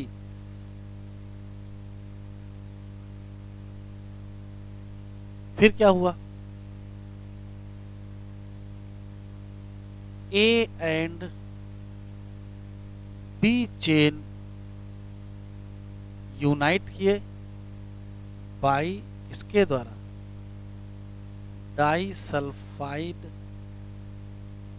Bond. और बना लिए क्या?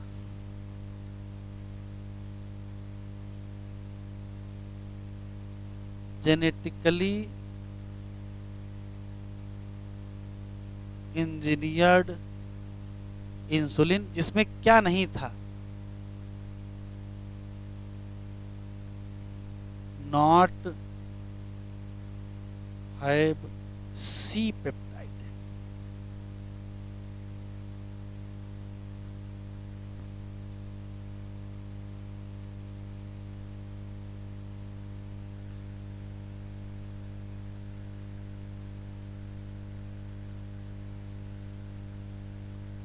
कह रहा मैनेजमेंट करना है किसका? Adult onset diabetes.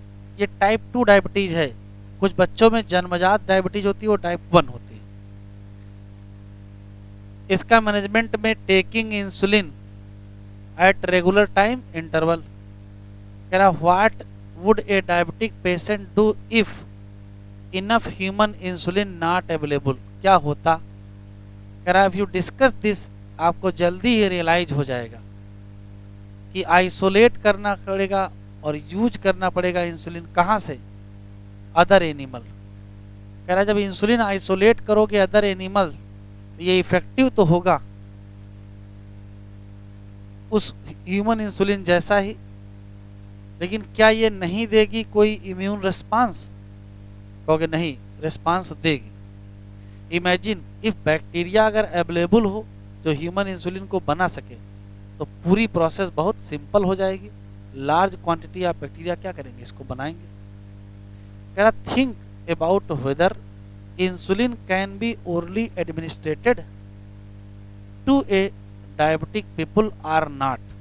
तो कहोगे नहीं देंगे। जब जैसे नहीं कहोगे वैसे ये लिखा है। वाई इसी साल पूछा है। तो एनसीईआरटी में जो क्वेश्चन लिखे रहते हैं वो भी एग्जाम में आते हैं। इसी साल आ गया, वाई पूछ लिया। तो वाई क्या था? इंसुलिन प्रोटीन क्या हो जाएगी? डाइजेस्ट। कह रहा है इंसुलिन यूज की जाती थी। Diabetes was earlier extracted from pancreas of slaughtered cattle या pig. Insulin from animal source causes some patient to develop क्या, एलर्जी या other type of reaction. Insulin में पाई जाती हैं दो पॉलीपेप्टाइड चेन ए और बी जुड़ी होती हैं डाइसल्फाइड ब्रिज। इन मैमल हो या ह्यूमन हो, इंसुलिन की सिंथेसिस होती है एज ए प्रो हार्मोन, जैसे एंजाइम था वैसे प्रो हार्मोन। प्रो इंसुलिन करा, इसकी प्रोसेसिंग करनी पड़ेगी बिफोर इसको पूरी तरीके से मेच्योर बनाने के लिए। इमेच्योर में क्या पाई जाती है, extra C peptide. C peptide नहीं पाई जाती है किसमें, मेच्योर इंसुलिन। क्यों, रिमूव हो जाती है ड्यूरिंग द मैचुरेशन। तो मेन चैलेंज यही है, main challenge of production of insulin using recombinant DNA technology was getting insulin assemble in mature form. असली समस्या तो यही थी, जीन आइसोलेट करके बनवाना समस्या नहीं थी, असली समस्या ये थी कि उसमें सी ना हो। इसका हल निकाला किसने, 1983 में इली लिली एक अमेरिकन कंपनी, इन्होंने बनाया दो डीएनए सीक्वेंस किसके लिए, ए और B chain of human insulin, और इसको इंट्रोड्यूस कर दिए प्लाज्मिड ऑफ ई कोलाई में इंट्रोड्यूस कर दिए। Produce insulin chain, A and B chain produce separately, फिर स्ट्रैट करे कंबाइन करे और क्या बना लिए, मैच्योर इंसुलिन बना लिए। तो किस बैक्टीरिया में इंट्रोड्यूस किए थे, ई कोलाई। हो सकता है डायग्राम आ जाए, तो यहाँ से यहाँ तक ऐसे बना हुआ है, फिर देखो सी पेप्टाइड क्या करिए, ये यहाँ से यहाँ तक, ये यहाँ से लेकर के यहाँ तक ये क्या है, सी पेप्टाइड है।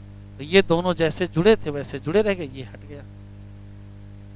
इस बार दो क्वेश्चन इसी से आ गए। Identify gene therapy,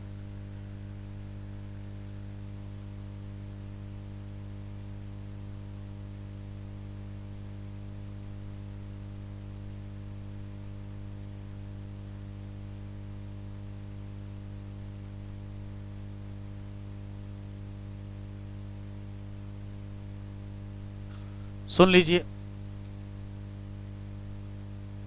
gene therapy क्या है, तो ये ऐसा कोई भी प्रोसेस जो करेक्शन कर सके किसी जेनेटिक डिफेक्ट का। किसी जेनेटिक डिफेक्ट का करेक्शन आप कब करोगे, तो ध्यान सुने। मान लेते किसी में कोई जेनेटिक डिफेक्ट है और वो ग्रो करके एडल्ट एज में आ गया, तो एडल्ट एज में अब कुछ नहीं हो सकता है।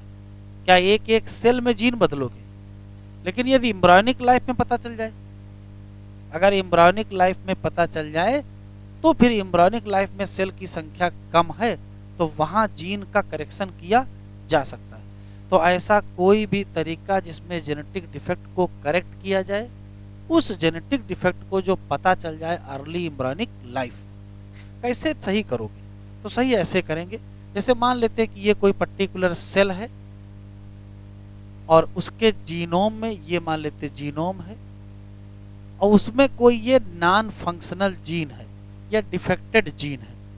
तो अगर ऐसा किया जाए, इस नॉन फंक्शनल जीन या डिफेक्टेड जीन की जगह क्या कर दिया जाए, फंक्शनल जीन इंट्रोड्यूस कर दिया जाए, बस इतना ही करना है। तो नॉन फंक्शनल जीन की जगह फंक्शनल जीन इंट्रोड्यूस कर दो, वो functional gene non functional gene की जगह काम करने लगेगा, तो आगे जितनी सेल बनेंगी उन सब में फंक्शनल जीन होगा, तो सभी में समस्या सॉल्व हो जाएगी। तो सिर्फ एक लाइन का कॉन्सेप्ट है, क्या, नॉन फंक्शनल जीन की जगह फंक्शनल जीन इंट्रोड्यूस करना है जो फंक्शनल जीन का काम करने लगे, बस बात इतना है। बस ये कब करोगे, ये हम कब करेंगे, तो अगर बीमारी अर्ली एम्ब्रियोनिक लाइफ में पता चल जाए। कैसे पता चलेगी, तो अर्ली एम्ब्रियोनिक लाइफ में हम बीमारी को तभी पता कर पाएंगे जब पहले से ही शक होगा कि मान लेते ये मेल पेरेंट है, ये फीमेल पेरेंट है, किसी एक में बीमारी है, तो ये संभावना है ना कि प्रोजनी में हो सकती है। तो जिसमें संभावना है उसी में तो पता करेंगे कि बीमारी है कि नहीं है। अगर है तो एम्ब्रियोनिक लाइफ में ही क्या करेंगे, उसको करेक्ट कर देंगे, आगे जितनी सेल बनेंगी वो सब हेल्दी सेल बनेंगी। इस पूरी कहानी को कहते क्या है, जीन थेरेपी। पढ़ने बहुत आसान है, रियल में बहुत कठिन है। दूसरा, सबसे पहली क्लिनिकल जीन थेरेपी कब की गई, 1990 में की गई। एक 4 ईयर ओल्ड गर्ल जिसको एक बीमारी थी जिसका नाम ADA deficiency, adenosine deaminase enzyme की डिफिशियंसी थी। संयोग से वो क्लिनिकल जीन थेरेपी सक्सेसफुल नहीं रही और उस बच्चे की डेथ हो गई। बात खत्म। अब पढ़ना हमको क्या है कि एडीए डिफिशियंसी डिसऑर्डर है क्या और इसका असल इलाज क्या है। पहले इतना लिखो।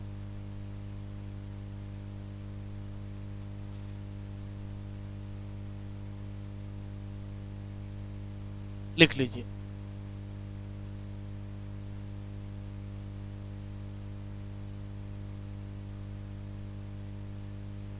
Gene therapy is mechanism of correction of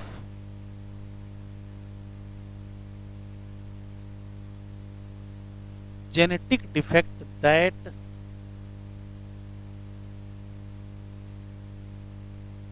detect in early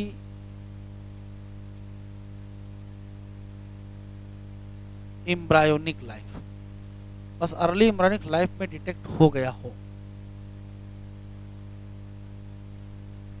दूसरा, जीन थेरेपी में करेक्शन कर देते हैं।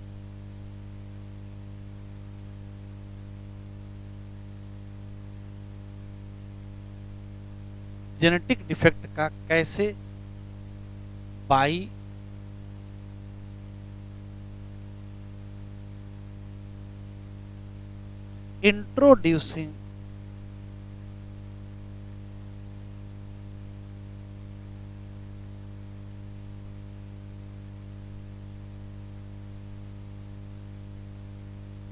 introducing functional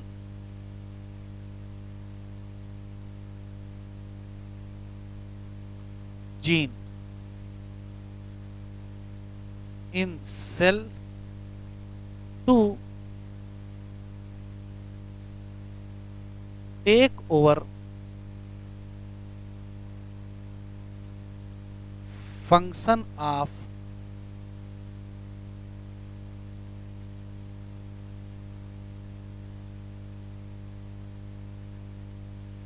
non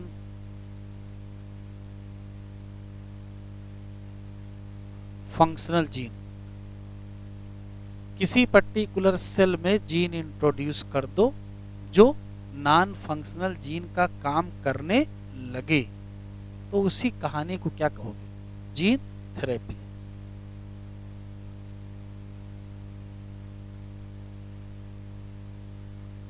पहली first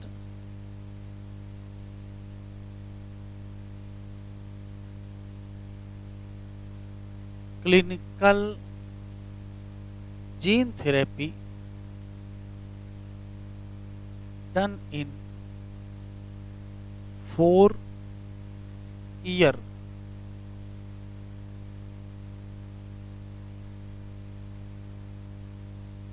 old girl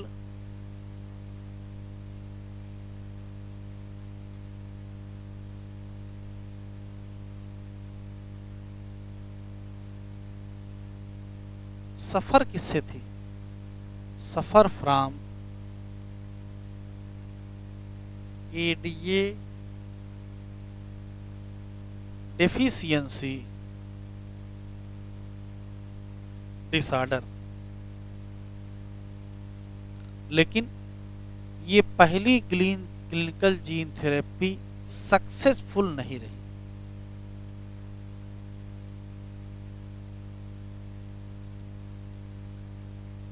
not successful.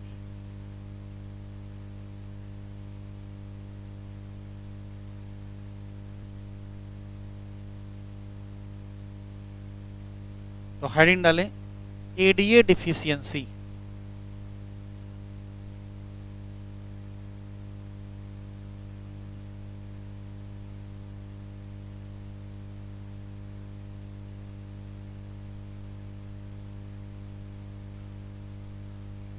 सुनते चलेंगे, लिखते चलेंगे। एडीए का फुल फॉर्म है एडिनोसिन डी अमीनेज एंजाइम। ये एक एंजाइम है और इस एंजाइम का काम है लिम्फोसाइट के मैच्योरेशन। लिम्फोसाइट के मैच्योरेशन के दौरान डीऑक्सी एडिनोसिन को डीऑक्सीआइनोसिन में कन्वर्ट करने के लिए ये एंजाइम चाहिए। जीन में डिफेक्ट हो गया, हुआ क्या, 20वें क्रोमोसोम पर डेलीशन हो गया।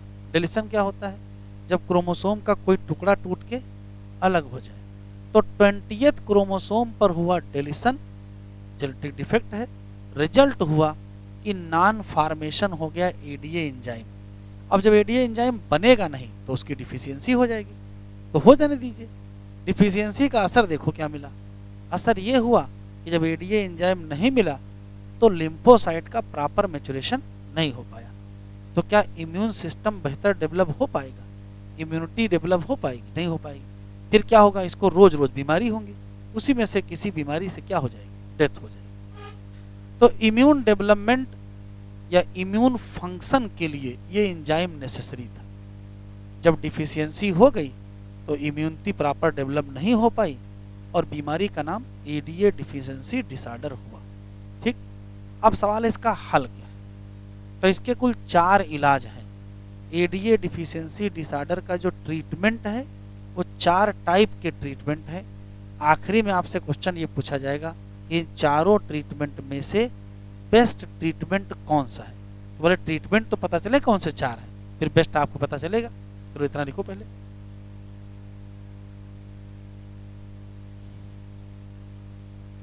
ADA full form adenosine deaminase, ये एंजाइम है जो कि नेसेसरी है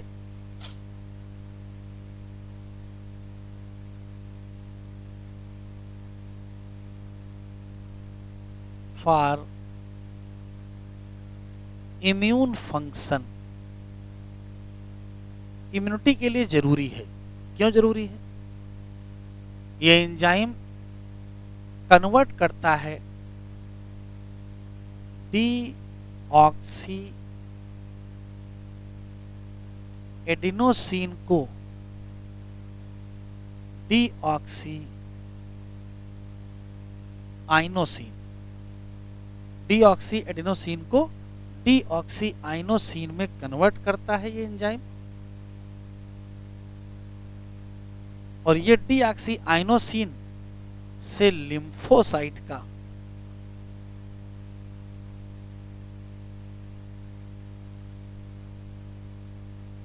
फंक्शनिंग जुड़ी हुई है।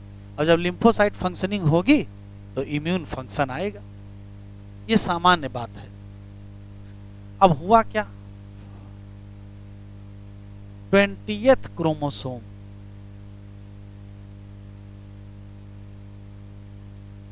पर हो गया डेलीशन।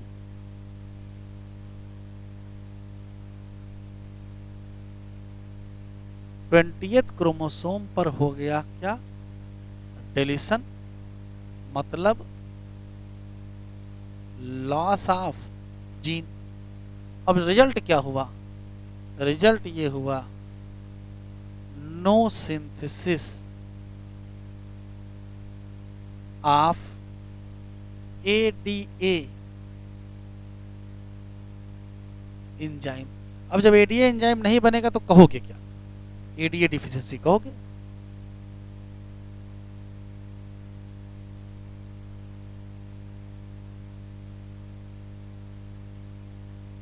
एडीए डिफिशियंसी डिसऑर्डर, और नुकसान क्या होगा, लॉस ऑफ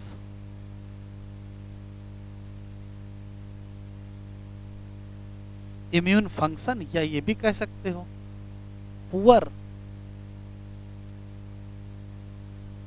इम्यूनिटी। क्यों, लिम्फोसाइट प्रॉपर फंक्शन कर ही नहीं पा रही। ये समस्या का व्यू आपको समझ में आ गया होगा। अब इसका हल क्या है,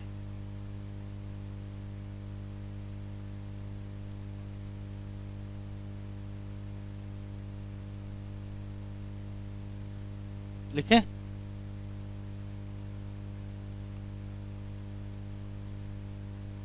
ट्रीटमेंट,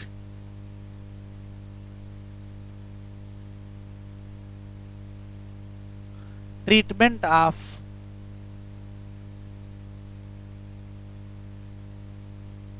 एडीए डिफिशियंसी डिसऑर्डर। बताओ एडीए डिफिशियंसी डिसऑर्डर का क्या ट्रीटमेंट हो सकता है? तो पहला ट्रीटमेंट है एंजाइम, लिखते चलेंगे,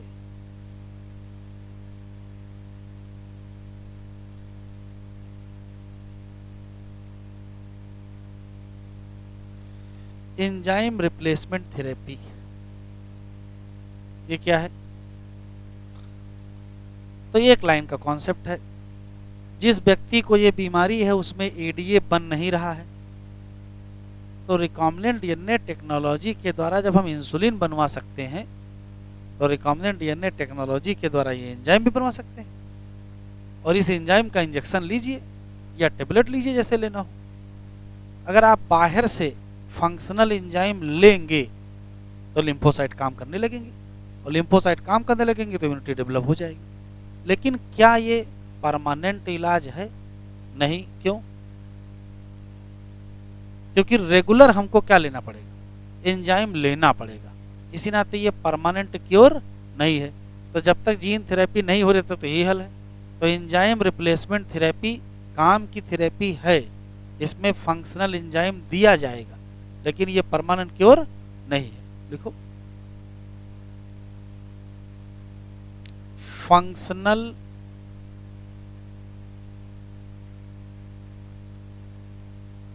ADA enzyme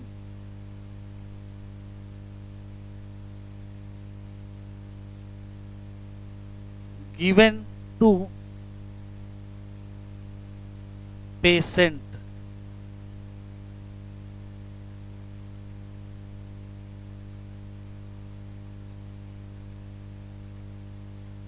given to disease, लिखो डिजीज्ड पर्सन। फर्क है, डिजीज्ड पर्सन को देंगे जिसको बीमारी है, सिम्टम नहीं आया, सिम्टम आएगा तो पेशेंट होगा। एक बात, लेकिन ये नहीं है, नॉट परमानेंट क्योर। क्यों नहीं है? क्या दिक्कत है? Regular requirement of enzyme.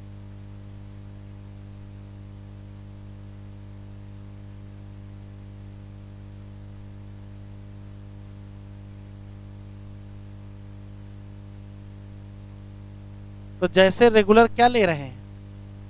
Insulin, वैसे रेगुलर क्या लेंगे? ये लेंगे। दूसरा,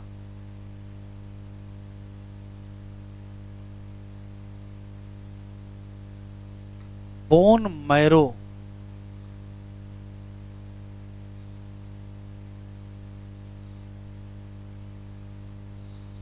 ट्रांसप्लांटेशन। एक व्यक्ति जिसका बोन मैरो हेल्दी है, वहां से बोन मैरो आइसोलेट किया जाए थोड़ा, और जो डिजीज्ड है उसमें वो बोन मैरो रिलीज कर दिया जाए। तो जब हेल्दी बोन मैरो रिलीज करोगे तो उससे जितनी सेल बनेंगी वो हेल्दी बनेंगी, लिम्फोसाइट हेल्दी होगा, इम्यूनिटी सही रहेगी। लेकिन यहाँ भी एक समस्या आएगी, आपने जो बोन मैरो इंट्रोड्यूस किया है उसकी सेल अमर तो है नहीं, एक ना एक दिन वो भी खत्म हो जाएंगी। और जो नया बोन मैरो बनेगा, जो नया बोन मैरो बनेगा वो तो इनफेक्ट खराब ही बनेगा, और उससे सेल खराब बनेगी। अगर उससे अच्छी ही बन रही होती तो बाहर से डालने की आवश्यकता था। तो जो आपने बोन मैरो ट्रांसप्लांट किया है उससे कुछ दिन तो काम चलेगा, लेकिन रेगुलर आपको क्या करना पड़ेगा? बोन मैरो ट्रांसप्लांटेशन करना पड़ेगा। तो क्या परमानेंट इलाज है? नहीं। Healthy bone marrow transplant in disease person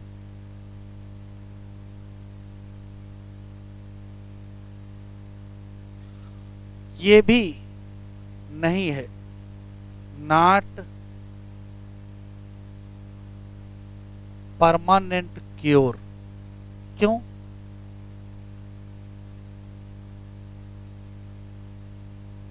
requirement है रेगुलर ट्रांसप्लांटेशन, बार बार ट्रांसप्लांटेशन करना पड़ेगा। और बोन मैरो की दुकान पे तो मिलेगा नहीं, किसी व्यक्ति से निकालना पड़ेगा, और जिस व्यक्ति से निकालोगे उसकी हड्डी तोड़नी पड़ेगी, तो कौन तोड़वाएगा अपनी हड्डी? ये बड़ी समस्या है। तो ये सिर्फ पढ़ने में अच्छा लग रहा है, रियल में बड़ी समस्याएं हैं। तीसरा,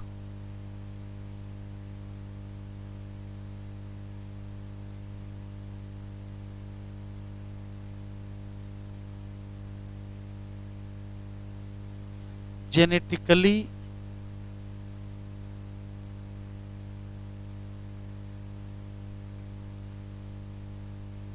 इंजीनियर्ड लिम्फोसाइट।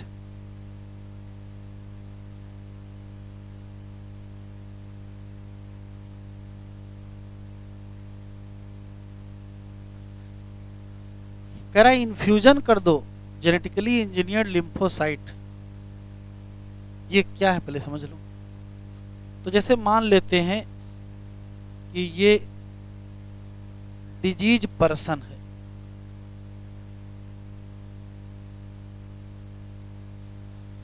इस डिजीज पर्सन से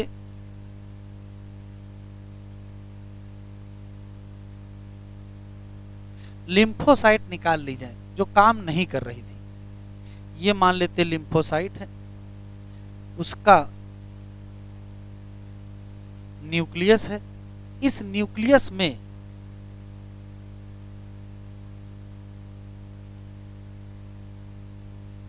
डिफेक्ट जीन है और ये काम नहीं कर रही है। तो जेनेटिक इंजीनियरिंग में इतना तो सीख ही चुके हो कि जीन को काट छांट सकते हो, नया जोड़ सकते हो। तो एक काम किया जाए, इस डिफेक्टेड जीन को रिप्लेस कर दिया जाए।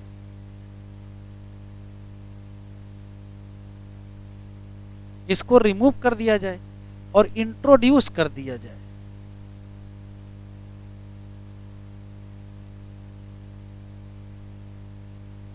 फंक्शनल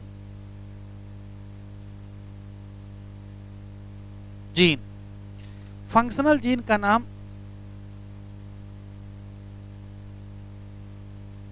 ADA-cDNA है। क्वेश्चन पूछा गया है फंक्शनल ADA-cDNA, इसमें इंट्रोड्यूस कैसे करोगे? तो फिर याद आएगी, अगर किसी एनिमल सेल में कोई जीन इंट्रोड्यूस करना चाहते हो तो किसका इस्तेमाल करते हो? रेट्रो वायरस वेक्टर का। तो इस फंक्शनल ADA-DNA को क्या करो? रेट्रो वायरस को दे दो और उससे कहना कि जहां लिम्फोसाइट मिलेगी उसमें इंट्रोड्यूस कर देना, वो कर देगा। इसको इंट्रोड्यूस करोगे कैसे? By help of viral vector. कौन सा?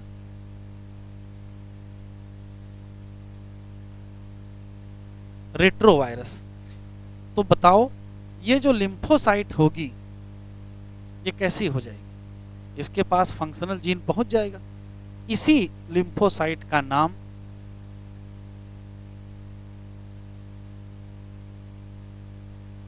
Genetically engineered lymphocyte. इस जेनेटिकली इंजीनियर्ड लिम्फोसाइट को वापस इसी में क्या कर दिया जाए? इन्फ्यूज कर दिया जाए। अब इसी की लिम्फोसाइट वापस इसमें आ गई, अब तो इसकी इम्यूनिटी डेवलप हो जाएगी। यहां तक बहुत अच्छा लग रहा है। समस्या फिर सुने, ये जो लिम्फोसाइट इंट्रोड्यूस किए हो ये अमर नहीं है, एक न एक दिन इसकी क्या हो जाएगी? डेथ। तो फिर क्या करना पड़ेगा? फिर से इन्फ्यूजन करना पड़ेगा। तो इन्फ्यूजन की जब हम बात करेंगे तो क्या एक बार में काम हो जाएगा? नहीं।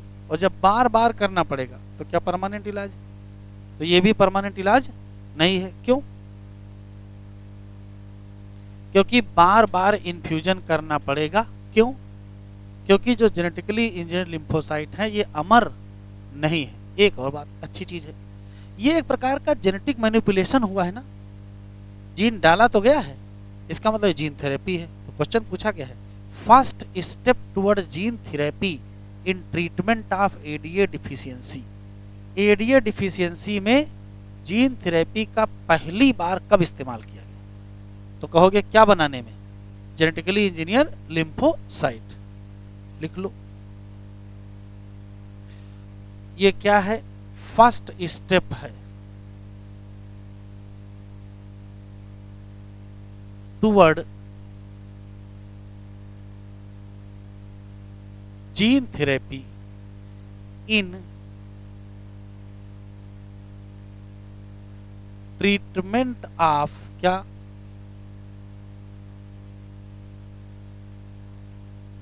ADA deficiency. बताओ ये परमानेंट क्योर है कि नहीं? नॉट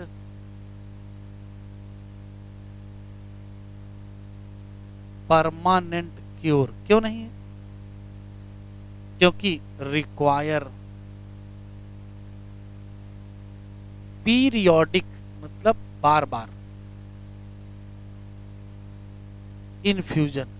और बार बार क्यों चाहिए? क्योंकि जो जेनेटिकली इंजीनियर लिम्फोसाइट है वो अमर नहीं है।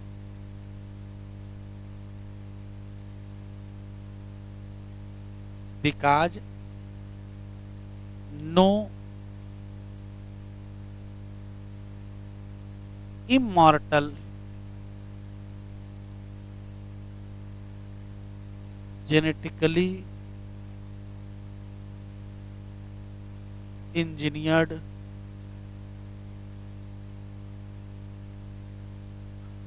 तो ये बताओ फिर असली हल क्या है? असली हल है कि दिमाग न लगाओ, बहुत कुछ हो चुका है। तो असली हल ये है कि अर्ली इम्ब्रानिक लाइफ में, जब इम्ब्रानिक लाइफ हो तभी जीन का रिप्लेसमेंट कर दिया जाए, नॉन फंक्शनल की जगह हेल्दी जीन इंट्रोड्यूस कर दिया जाए। उसके बाद जितनी सेल बनेंगी सब हेल्दी बनेंगी। उसको क्या कहोगे? Gene therapy. और वही क्या है? परमानेंट क्योर है।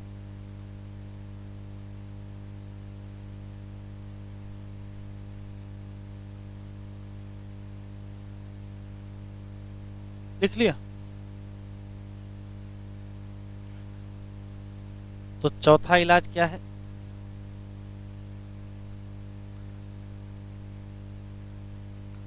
चौथा इलाज है जीन थेरेपी। और जीन थेरेपी का मतलब फंक्शनल जीन इंट्रोड्यूस कर दो, किसमें? अर्ली इम्ब्रानिक लाइफ में।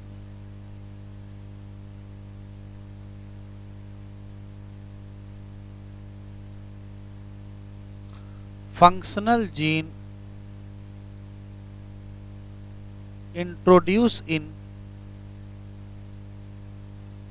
Early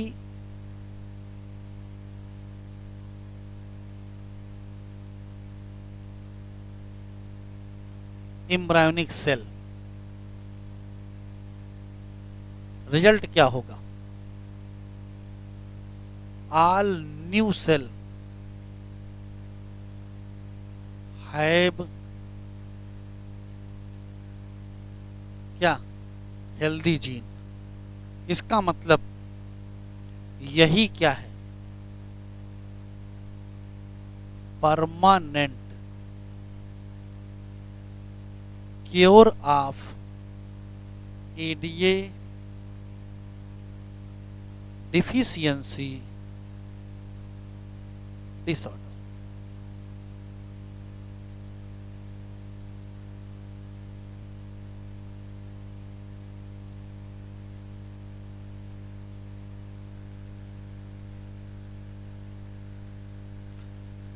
if a person born with hereditary disease या जेनेटिक डिजीज, क्या कोई करेक्टिव थेरेपी है ऐसी बीमारियों के लिए? कहोगे हाँ है। gene therapy is an attempt to do this. Gene therapy is a collection of method that allow correction of genetic defect जो जो डायग्नोस हो जाएंगे। बस 2 मिनट। हाँ, जो कहाँ डायग्नोस हो जाए, चाइल्ड या embryo. Here gene insert into person cell and tissue to treat a disease. Correction of genetic defect involve delivery of normal gene into क्या, इंडिविजुअल या एम्ब्रायो, जो टेक ओवर कर दे क्या, फंक्शन, एंड कंपनसेट कर दे क्या, नॉन फंक्शनल जीन। ये टिक कर लो। फर्स्ट क्लिनिकल जीन थेरेपी, टिक कहाँ करो, किताब तो रखी चुके हो, ये टिक करो। पहली क्लिनिकल जीन थेरेपी कब की गई, और 4 ईयर ओल्ड गर्ल। बीमारी कौन सी, एडेनोसिन डीएमिनेज डिफिशियंसी। एंजाइम जरूरी है किसके लिए, डिसऑर्डर क्यों हुआ, डिलीशन हुआ किसी जीन में जो बनाता था किसको, एडेनोसिन डीएमिनेज। कुछ चिल्ड्रन में एडीए डिफिशियंसी को ठीक किया गया किसके द्वारा, और कुछ में क्या किया गया, लेकिन हाँ जहां फंक्शनल एडीए जी को क्या किया गया, दिया गया, किसके द्वारा दिए थे, लेकिन problem with the both, 2 minute रुको, प्रॉब्लम विद द बोथ क्या है, नॉट कंप्लीटली क्यूरेटिव। तो first step toward gene therapy कौन है, कहा लिम्फोसाइट निकालो ब्लड ऑफ पेशेंट से और ग्रो कराओ कहाँ, कल्चर। क्या इंट्रोड्यूस कर दो, फंक्शनल एडीए सी डीएनए, क्या इस्तेमाल करके, रेट्रोवायरस, इसको इंट्रोड्यूस कर दो लिम्फोसाइट में, जिसको वापस कहाँ पहुँचा दो, उसी पेशेंट में। लेकिन ये सेल अमर नहीं है, तो पेशेंट को बार बार क्या चाहिए, periodic infusion of genetically engineered lymphocyte. तो क्या परमानेंट क्योर है, नहीं है। लेकिन अगर जीन आइसोलेट कर लो बोन मैरो ऑफ जो प्रोड्यूस कर रहा हो एडीयू, और इसको इंट्रोड्यूस कर दो सेल ऑफ, यही क्या है, परमानेंट क्योर। बस आज इतना ही पढ़ेंगे।